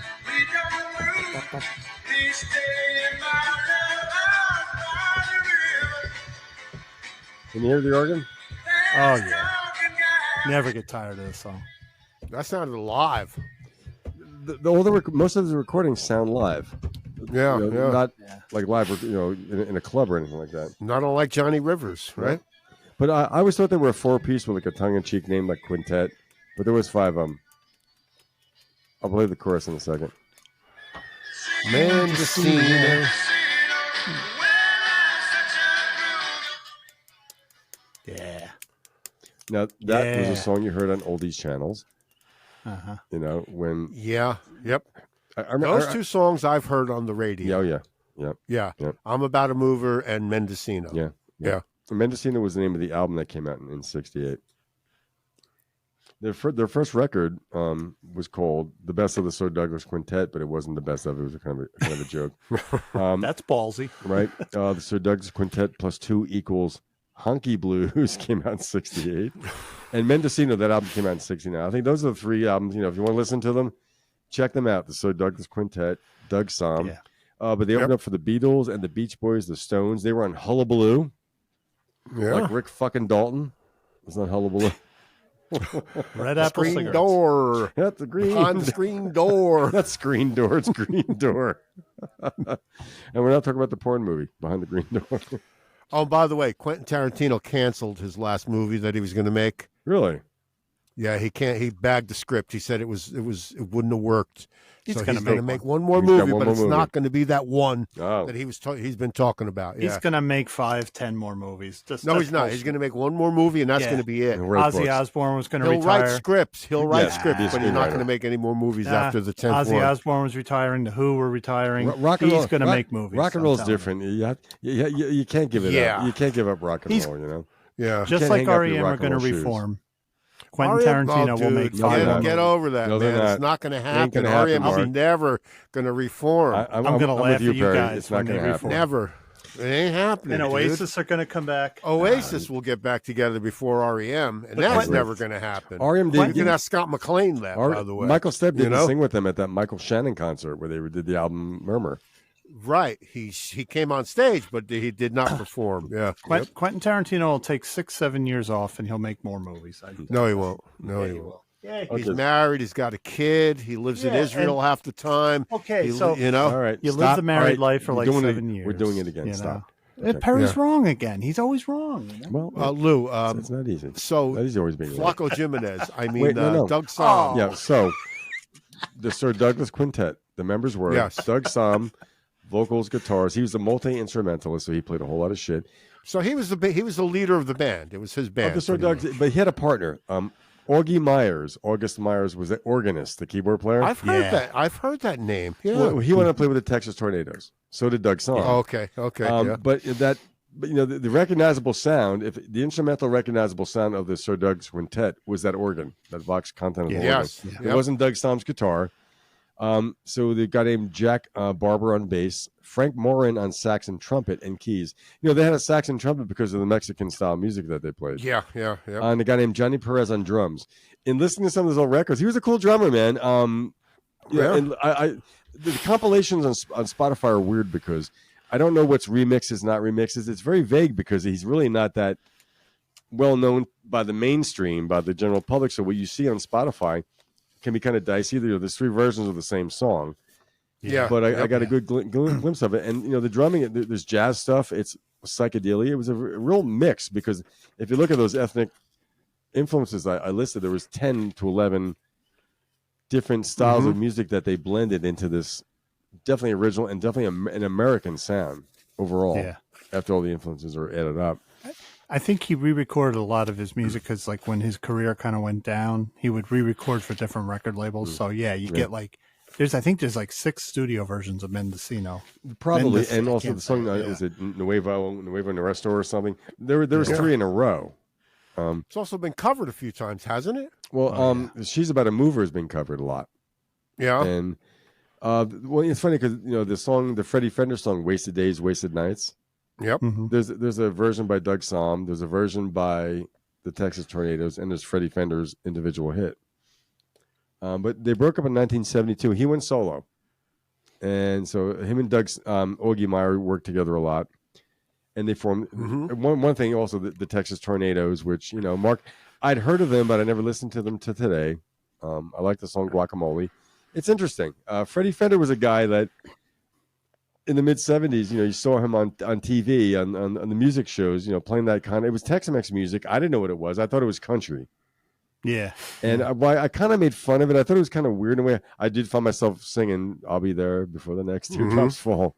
Catchy, but I didn't disparage it, but I was kind of interested. But you're a teenager. Alice Cooper versus Freddie Fender.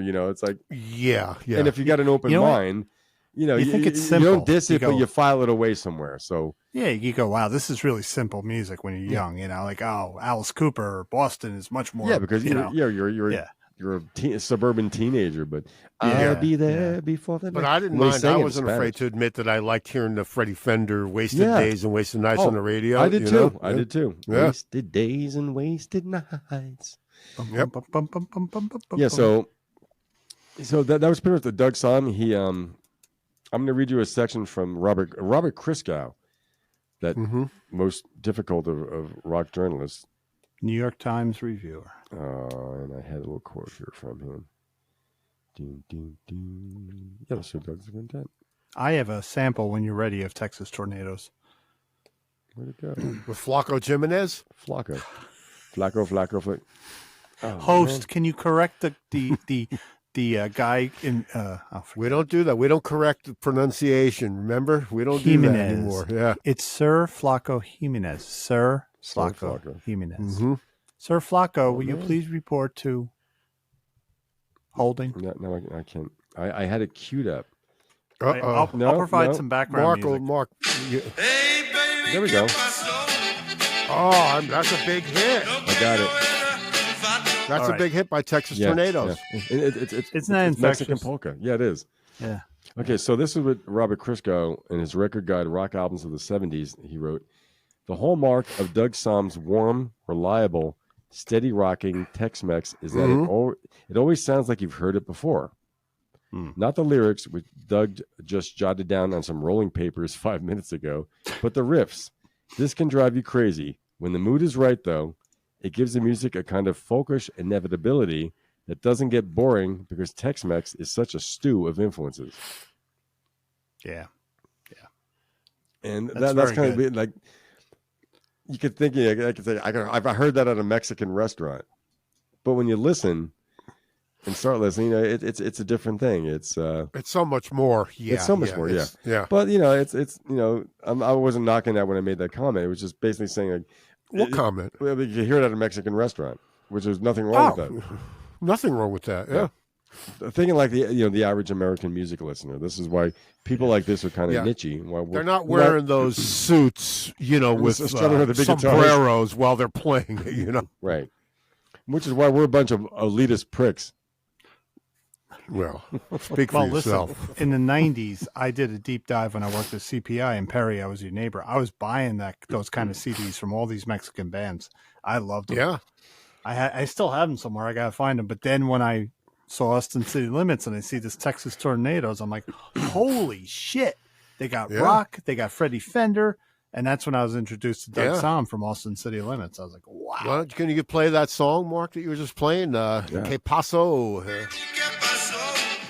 That was a giant hit. So Doug Som is in that band. Yes. Well, at one point he was. And Flaco Jimenez. And Augie Myers. Augie Myers. I got you, Lucy. You're so easy. Augie Doggy.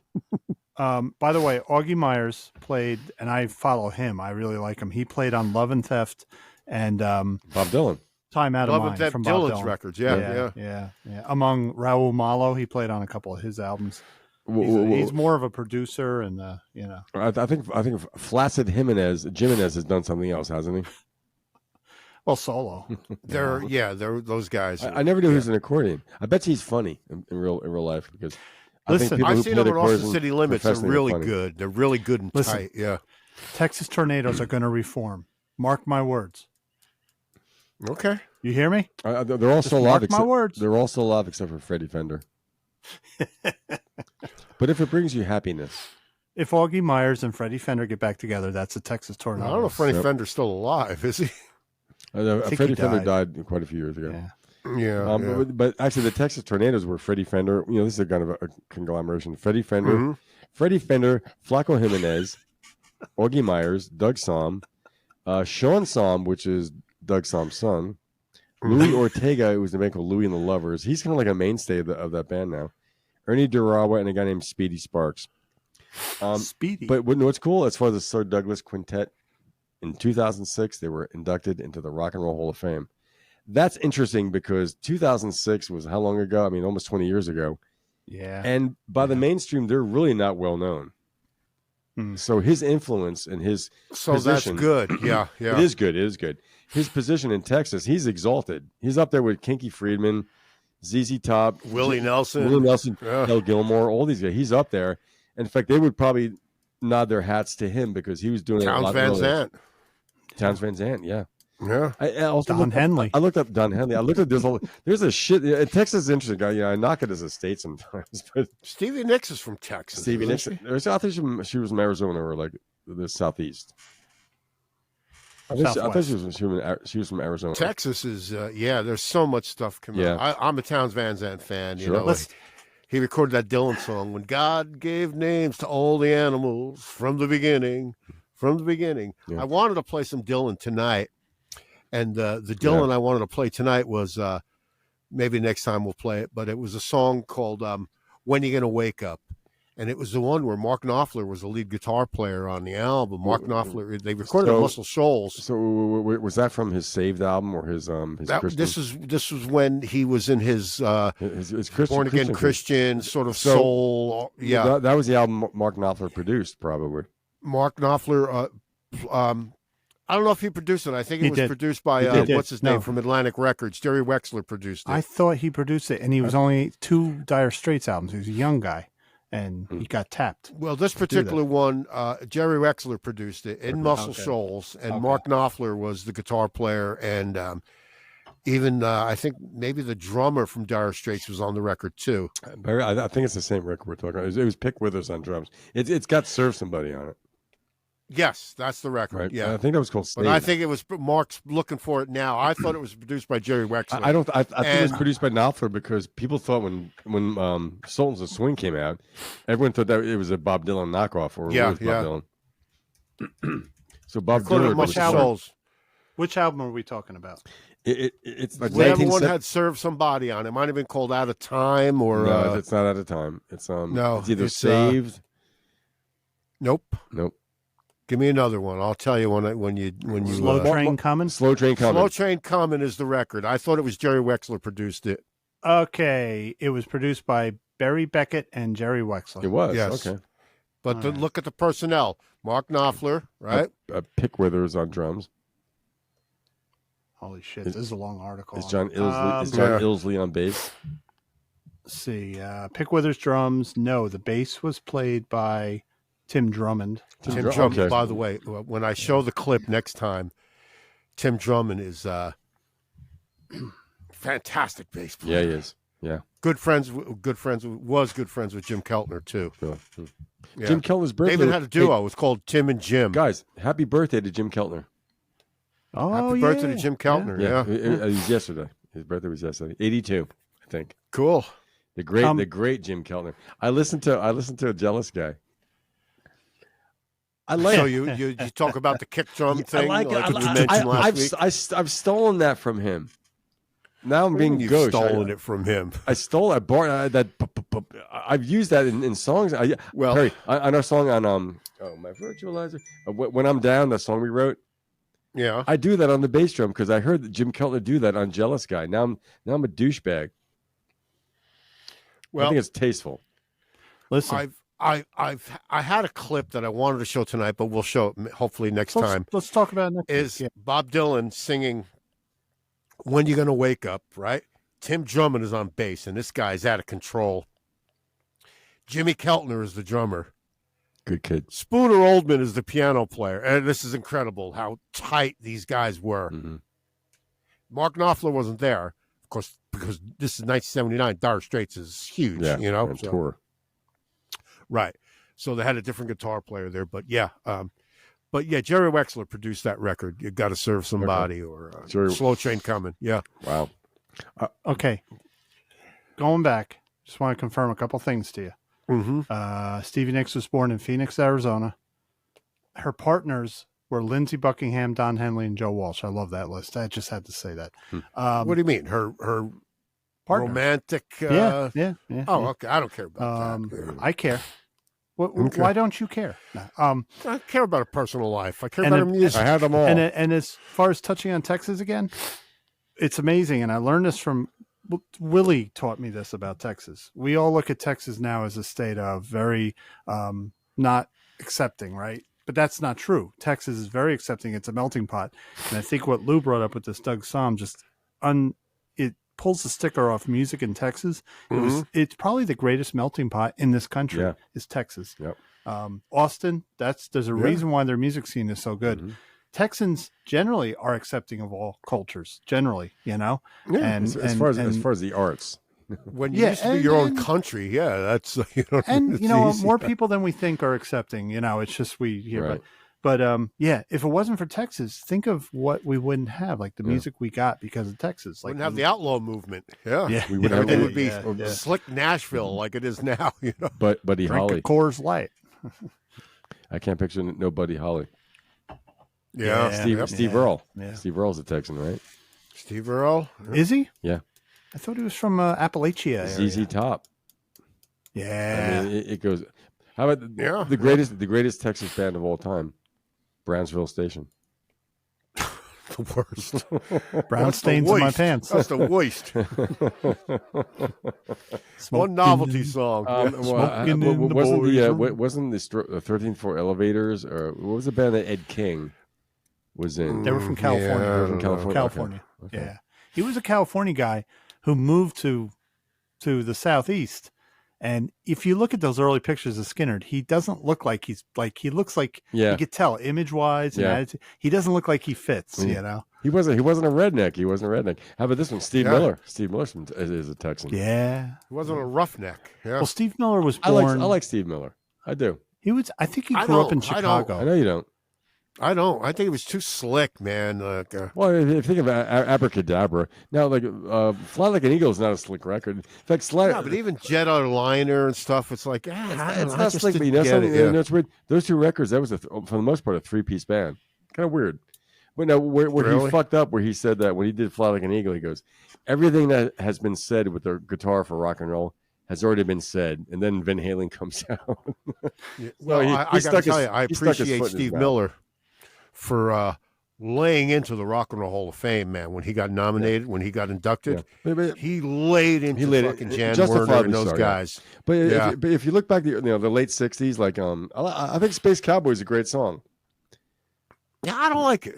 Yeah, I don't like the Joker. And was the one where he rhymed taxes and faxes or something? Take the money and run. Yeah, that was a big record. Good I'm getting tired of people slamming the Rock and Roll Hall of Fame because it's getting old. Like, I hate the Rock and Roll Hall of Fame. It's getting old. All right. If you don't like the Rock and Roll Hall of Fame, not you. I'm talking about everybody like Steve Miller. All right, then don't talk about it. Because when you slam them in the media, you give them attention. No, he doesn't hate them. He just slammed them because of the $10,000 a ticket. That's what he slammed them about. But it gives them attention. So I hesitate to talk about the Rock and Roll Hall of Fame because I really don't like it. I think it rock and roll is grungy. It shouldn't have this elitist thing. Yeah. So I'd rather not talk about it. But on the other hand, when people get inducted, that's when we talk about it because it's true. People get their props. I mean, look at Dave Grohl, the ambassador of the Rock and Roll Hall of Fame. But maybe we should focus more on the Songwriters Hall of Fame. Yeah, but now also, if you think about it, eventually everything becomes a point of contention or a bone of contention.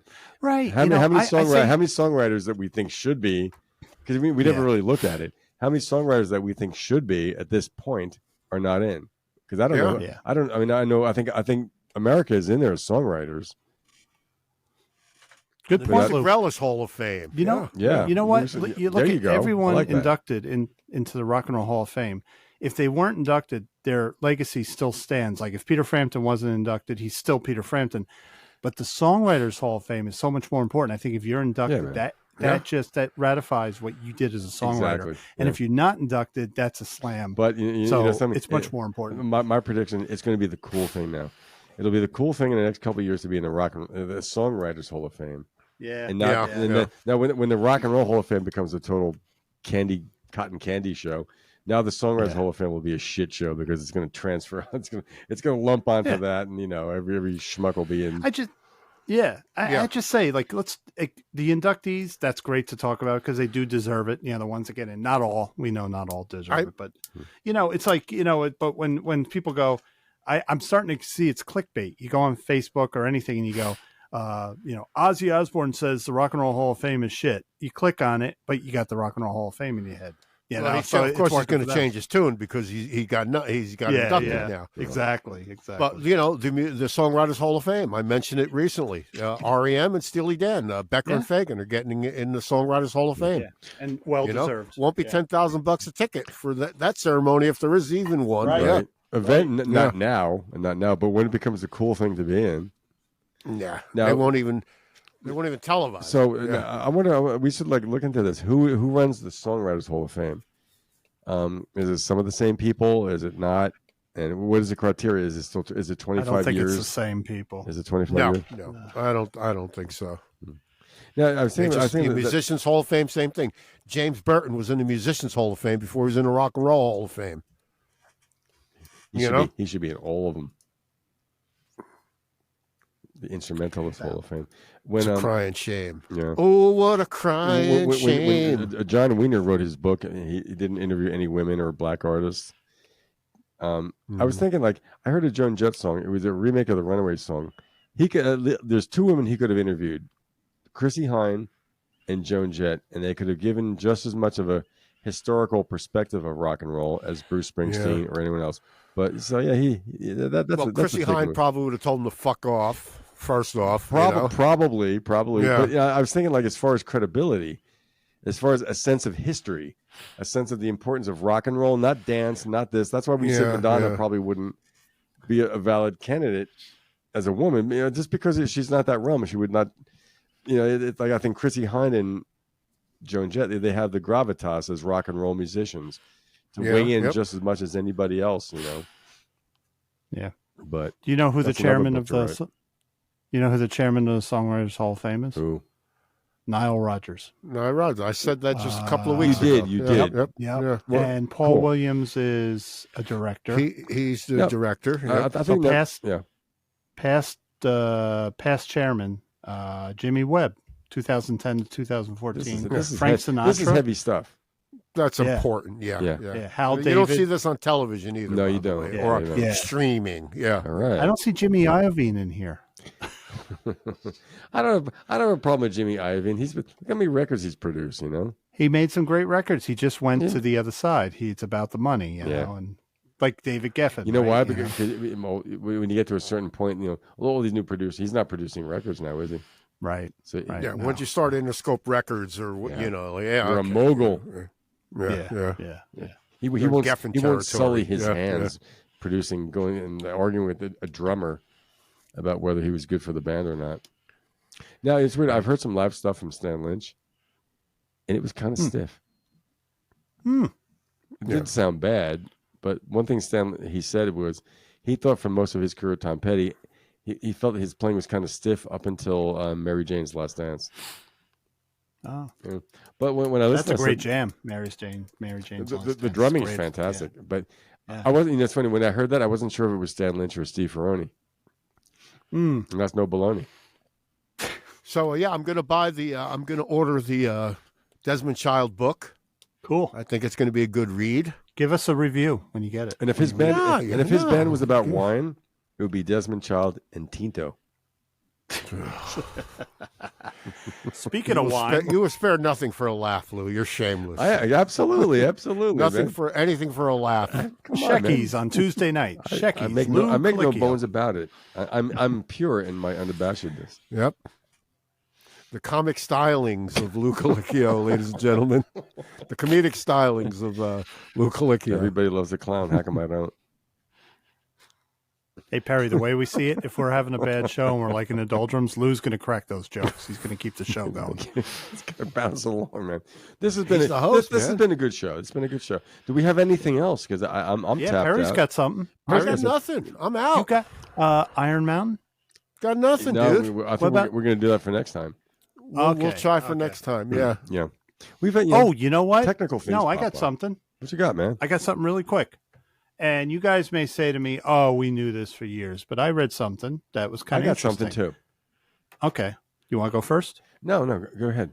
Oh, so Please. I didn't know Earl Slick played on Double Fantasy. Yeah, I didn't know that.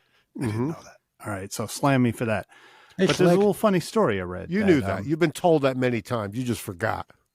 Well, you know what? Yeah. This affects memory. He's old. So, yeah, you're right. Okay. Mark's getting older. I thought it was Cheap Trick on the album. Yeah, no, just joking.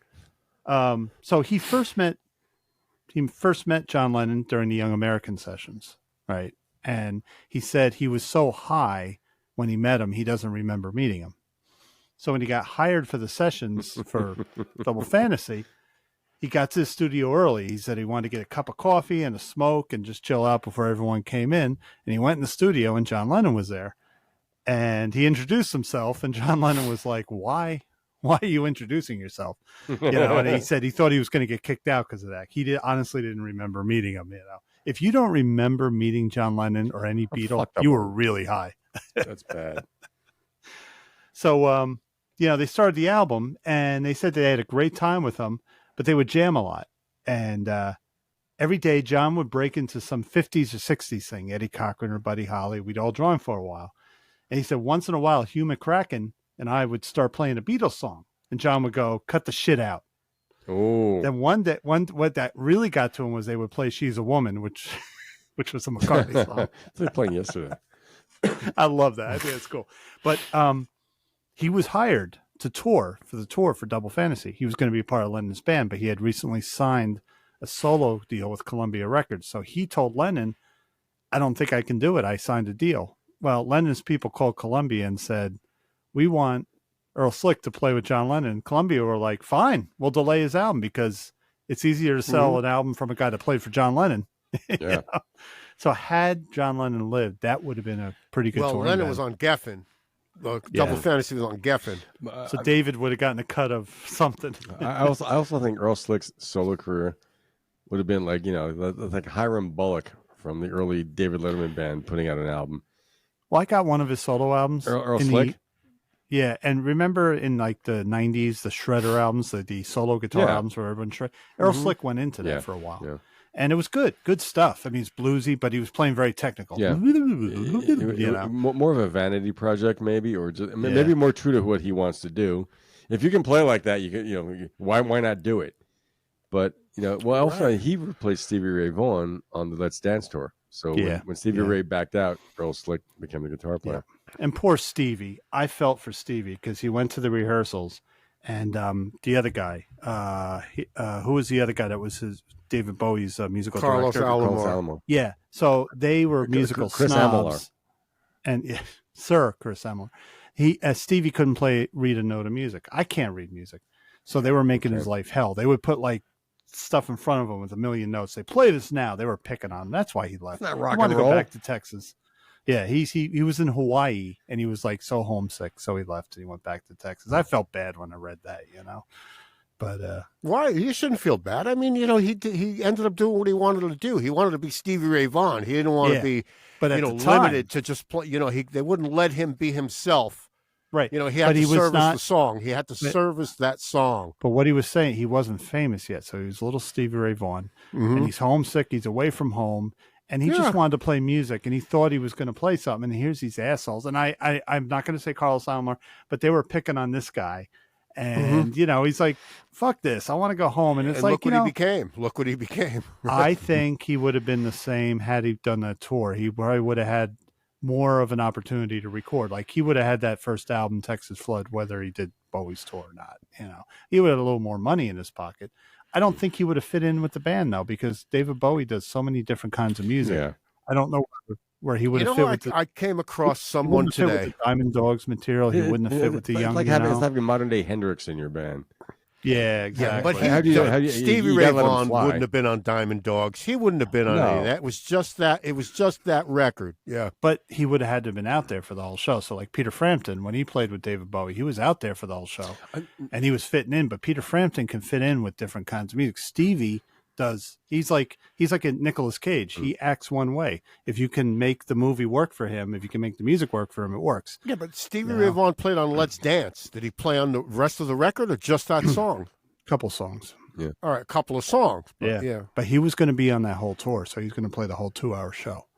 And it probably would have been weird. He probably, you know what? Yeah, playing Rebel Rebel would have been weird for Stevie Ray. He would have Vaughan. been miserable, like when Roger Waters hired Eric Clapton to play on the Pros and Cons, a hitchhiking tour. Mm-hmm. Eric was so miserable. His drinking, his smoking elevated because when you play for Roger Waters, and same with David Bowie, you're not improvising. You got to play exactly what they tell you to play. Yeah. But Eric was miserable. Well, You have to do what they want. With Stevie Ray, I think the reason he quit the Bowie tour is because when he saw I think it's a Let's Dance video, like Bowie's playing with gloves on, Bowie's playing guitar with gloves, and Stevie Ray said, that was the I 80s, can't play right? with gloves on. Yeah. I'm going to quit. Yeah. Yeah. Well, I think he was a flaming star, though. You know, like, you mentioned, like, if Stevie played on Rebel Rebel, they got to give him a section to fly on. You know, if not, if they wanted something else, hire his brother Jimmy Ray to play a more traditional blues. Right. Yeah. So, exactly. So, I was thinking of something too when we were talking about that Creedence Clearwater Revival video that we saw on Tubi, that live video from the Royal Albert Hall. Yeah. I'd never seen much live Creedence, and I came away thinking, they were just fantastic. Obviously, so fucking tight. Sure. Doug Clifford as a drummer, no frills, Right. but he was not a shrinking violet by any means. That guy, his personality, player. the guy laid it down. But I looked at the drum kit. I saw some close-ups. The drum kit was called Camco. And there was the drum manufacturer I'd seen. They're kind of like, to me, they're like Rogers drums, where like Bill Berry, there's some of the early REM albums, Bill Berry is playing a Rogers drum kit. It was a classic American drum kit that was mostly known by jazz drummers, not rock drummers. Camco was the same way. But I love the sound of those drums. I love the sound of the drums on the Creedence records. It's real simple. When I was wondering what happened to the Camco drum company. Like I have a Slingerland kit. Slingerland has gone through changes through the years. All these drum companies, Ludwig, Slingerland, Gretsch, they've all gone through the corporate business changes as far as when different owners, right? And when the Japanese drums like Pearl, Tama, things like that, they were competing. So the whole market and stuff came where some drums companies struggled. Slingerland almost went out of business and got revived. But I was looking at it, I said, who played Camco drums? So the endorsees were Dennis Wilson, the Beach Boys, Doug Clifford, Jim Gordon. If you see old videos of Jim Gordon, he's playing a dark wood-toned drum kit. It's a walnut-stained Camco kit. Maybe it's the kit he played on Derek and the Dominoes record. It's such a warm, wonderful sound.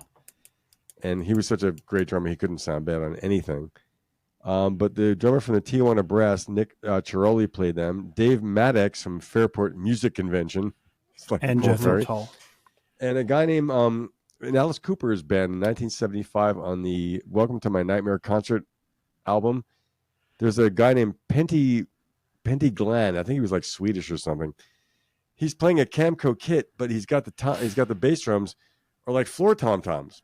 They're horizontal, so I think he's got pedals hitting him from the upside, like underneath, somehow. I love that. I want to see the video. I remember seeing that movie, like some clips from it, on MTV in the early '80s, and thinking like Alice Cooper looked like he was wearing a big diaper suit or something. But so it's something where I wondering what happened to this old drum kit, and so what happened was it was a drum kit. They were Camco acquired them in a hostile takeover from another drum company. It was I forgot the guy's name, but right now they're split up between a Japanese company which owns Tama and Drum Workshop, which is a drum manufacturer that makes very expensive kits. If you want a DW drum kit, a 4-piece kit, if you see Max Weinberg on Bruce Springsteen's stage, Max is playing a DW 4-piece kit. It's probably a $5,000 4-piece. I've seen that kit. logo many times. You have seen bass drums. Yeah, they're great. Ginger Baker on the Cream reunion concerts. Ginger Baker is playing a DW kit. What makes it so expensive? Is it just that they're handmade? I don't know if it's rare wood, or if they're handmade or custom made. Like I don't see any. Yeah. I don't see any like a Guitar Center. I don't see any DW kits. I see Tama, Gretsch, blah blah blah blah. The great sounding drums, but that's they. I would say DW drums are now to what is now what was in the 80s, like Yamaha. Those were the drum kits to have. Yeah. But they all sounded the same. Yeah. But I thought it was cool because I was watching that kit. I was impressed by Doug Clifford for one thing. And I said, what kind of kit is he playing? Because it's like a natural wood, like a maple wood kit. It's not. It's not. It doesn't have a wraparound like a varnish. They sounded good though. They were They recorded sounded well. John Fogerty fantastic, recorded them well. Right. Well, and also even on the Creedence records, it's a pure drum sound. Like down on the corner. I love them. I know you do. Growing up, I used to. Of course. I knew all the fills. Right. I knew all the drum fills with Doug Clifford. If you listen to the drum fills on Down on the Corner, the tom-tom sounds. If you hear those tom-toms, they're ringing. So when I first started playing drums, like I was used to hearing 70s recordings because I started playing in 77. Mm-hmm. I was used to hearing recordings where the drums were like studio muffled. They were like doctored to the point where they sounded rich and warm. There was no overtones. The long run, right? The Eagles, That's a whole other story, Mark. That's cocaine. I hate that drum sound. Don't you? No, it's don't terrible. You hate that drum? I gotta say, Steely Dan Gaucho too. Yeah, yeah. But also, I understand Hitler was a big Steely Dan fan. That's a great video. I've heard that. There's this dramatization. It's Hitler in the bunker, railing about the new Steely Dan, how he likes the old stuff better. But nine. He makes it. Whoever played the guy was really good, but he makes it. That's from a movie. Some great points. That was from a movie about the whole movie is about his last days in the bunker.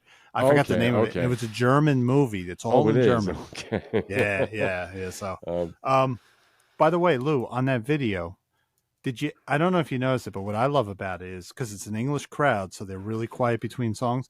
When John Fogerty counts off a song, you hear him pounding on the stage with his foot. Yeah. Boom, boom, boom. I love that. They didn't put carpets on the stage like they do now. No. Yeah. The drums are anchored. Stu Cook I know he's a great bass player, but that guy, he's one of those guys, like, you got to give him credit because you got Fogerty on guitar. Tom Fogerty was a great rhythm guitar player. Great rhythm guitar player. He's up there with Malcolm Young as unsung great rhythm. If you take away that guitar part, there's going to be a big gap, a big hole in that music. John Fogerty, songwriter, lead singer, lead guitar, producer. Yeah, he produced those records too. Don't forget, John Fogerty. Yes, he did. Yeah. Well, the problem is neurotic genius. The other guys were fantastic musicians, but they could never accept that they couldn't write the songs, and that's what created the tension. Yeah. They couldn't accept that John Fogerty, he was the leader as the songwriter. If it's what if they didn't have that dissension, and would he have gone to writer's block, or would he have been still writing? Like, Listen to Mardi Gras. Listen to Mardi Gras. I know, that's what I'm saying. So what if they let John Fogerty keep writing? Because I like a lot of his writer's block was, they would have had the shit with the record label. That might have fucked everything up. I also think that when you have one guy that's that much of a focal point, the record companies probably, it happens to a lot of artists. They can say, well, your band is great. You cannot knock that rhythm section, but we could put you with these people. Yeah.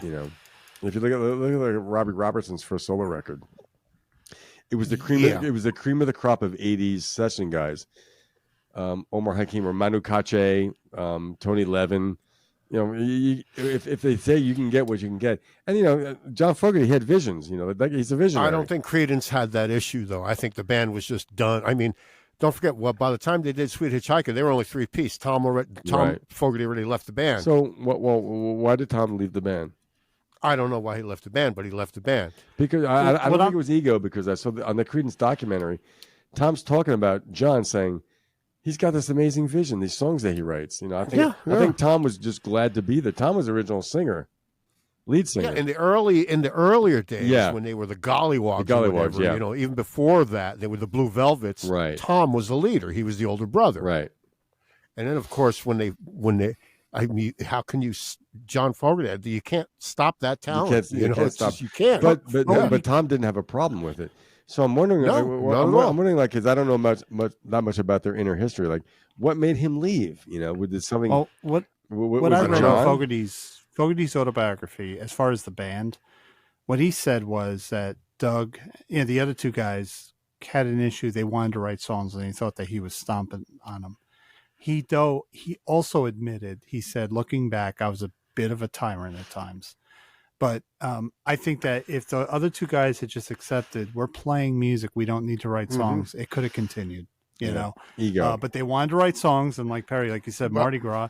In fact, what Fogerty said was that he said, "Okay, guys, write your songs," and then they came back to him. "Can you help us?" He said, "No, you have to finish your songs." You're stretching it a bit there. Think about No, this. I'm not. That was from the autobiography. I read it. I read the book. Yeah. I know. He told them. He said, "I've been writing these songs all these years. I'm not going to help you."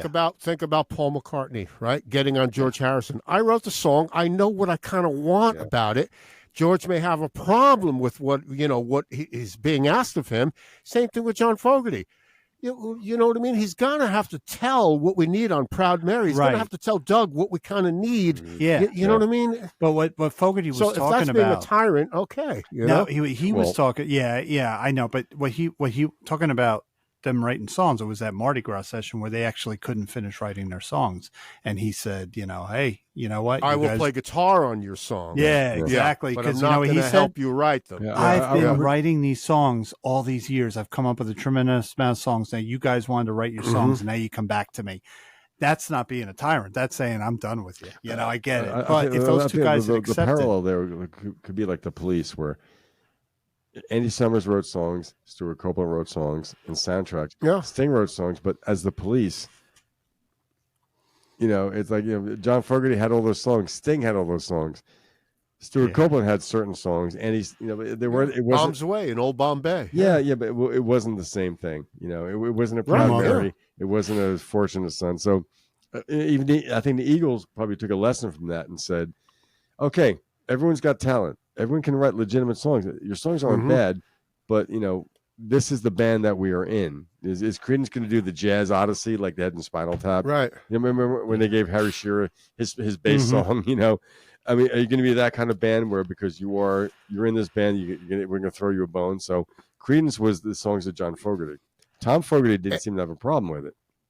But what was their big? I think their big split up, Perry, was that about Tom the royalties. Fogerty recorded a solo album, though. He wanted to have a solo career. He did. Yeah. He did, yeah. But what I think that John and Tom's falling out was it due to Saul Zaentz? Really? No, that was afterwards. Don't forget now. I used to think John Fogerty, what a douche. Like said he they're at therapy. the Rock and Roll Hall of Fame, and he's on stage with Robbie Robertson and Bruce Springsteen. We don't know. We don't know that they were suing him. Yeah, it's the same thing like the Beatles thing. The other members of Creedence were suing John Fogerty. Mm-hmm. But John and Tom didn't talk for years. And I can't remember in the book why he said. I thought it was something to do with the lawsuit against John Fogerty. A month before the Rock and Roll Hall of Fame, they knew that they were not going to perform together. Just like Kiss didn't perform together at their, you know what I mean? Right. But they made a big deal out of it. Like he shut them out because they knew it was all stated beforehand that there was not going to be Creedence performing together on stage. Right. But that's not what I'm. They did know beforehand, and they kind of did know but they walked out in protest, knowing that it was not going to happen. And, they had egos too. I mean, like I said, way Doug Clifford songs against John Fogerty songs. Like at one point, are you going to put out? I mean, well, have you listened to Mardi Gras by Creedence? I have heard it. Yeah. Yeah, it's there's Stu Cook songs and there's Doug Clifford songs, and it's why it is what it is. So if the Police or if the Eagles decided to be more of a democracy, those were the records you would have. For better or worse. Don Felder's not the best songwriter. He really isn't. We've heard it in the solo albums. Yeah. He's really not the best songwriter. So, yeah. But I'm going to go look at what happened to Tom and John. I believe it had something to do with Saul Zaentz that Tom sided with Saul Zaentz. He wanted a solo career. He wanted a solo career. No, not that. Afterwards, they stopped talking. They had a bitter feud. They stayed with Saul Zaentz. Yeah. Something specific. I'll find out. It was really sad. The other three guys, Stu, Doug, and Tom Fogerty, stayed with Saul Zaentz. Yeah. And, we read it in the book. On his deathbed, John Fogerty's visiting his brother, Tom. On Tom Fogerty's deathbed, he said to John Fogerty, Saul Zaentz is my best friend. Oh, yeah. Now, we know the issues that Saul Zaentz and Fortunately, I think John Fogerty came to ownership of his songs finally. He did, yeah. Think about it. He couldn't perform his own songs in concert. But he didn't want to. He could have, but he didn't want to because he'd be generating money for Fantasy and Saul's Ants. That's why he didn't do it. Saul's Ants didn't forbid him from playing the songs in concert? No, you can't. He's the songwriter. You can't forbid him from I playing. Thought there was something there, so he didn't want to make him money. Although, interesting you say that, though. Scooter Braun blocked Taylor Swift from playing her songs on some big award show or something. What a douche. Yeah. And that's why she did what she did, but she found the loophole. Yeah. She didn't have one of those you can't re-record for 20-year things, you know? She didn't have, so she found the loophole, Taylor Swift. Yeah. It took 20 years for Squeeze to re-record their singles from A&M Records, which is now Universal Music Group. It's something. RG Bargy sounds like crap too. That's a pretty dull recording. The thing I was thinking, blood should always be thicker than a lawsuit. If your brother is dying on a deathbed from a transfusion, and you have some kind of conflict because he said Saul Ants is my best friend, let it go. You know. Well, he didn't tell his brother to fuck off. I mean, it's just he just remembered that that was one of the last things his brother said to him. From what I read, though, he didn't see much of Tom before Tom died. That's bad. I mean, come on, it's music. I don't know if they still lived in California. I don't know where they. I read something recently. Like he wasn't super resentful, but it was something where I do think Fogerty let the lawsuit and those business conflicts get the best of his emotional judgment. Sure it did. He admitted it. He says it really took a toll on him. Yeah. It really took a toll on him. Blood is blood. Blood is blood. You know what, though? Mm-hmm. This is why the music business sucks ass. It really sucks because it's a bunch of people who are money grabbers, and then they have the artists who are actually writing the songs and the true artists, and they own them.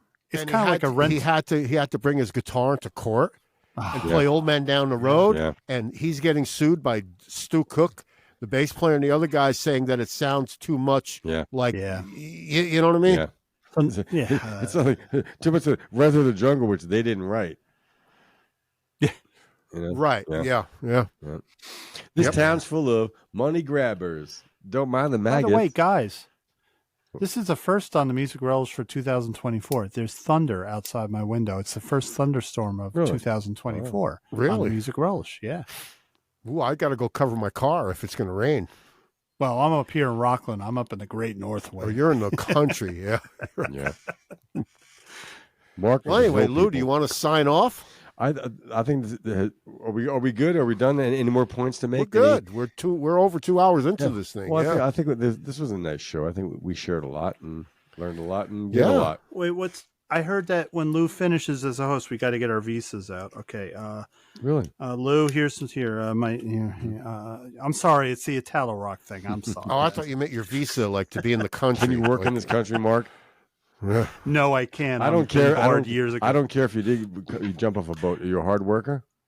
I got barred from working in this country when I turned voting age. He jumped ship. Yeah. So check this. I watched The Irishman the other night. I'd not seen it yet. Great movie. Fascinating movie. That's the one where they digitally made Robert De Niro seem younger. Yeah. And I didn't know this guy, Frank Sheeran, the character he portrayed. I didn't know that was a real guy who claimed to kill Joe Gallo and Jimmy Hoffa. Interesting. Mm-hmm. Oh, no. Did your father know him? No. Don't tell me he did. Okay. I won't say if he did. Tallow Rock. I'm no rat. Tallow Rock? Tallow Rock. I like that. Tallow Rock. Yeah, man.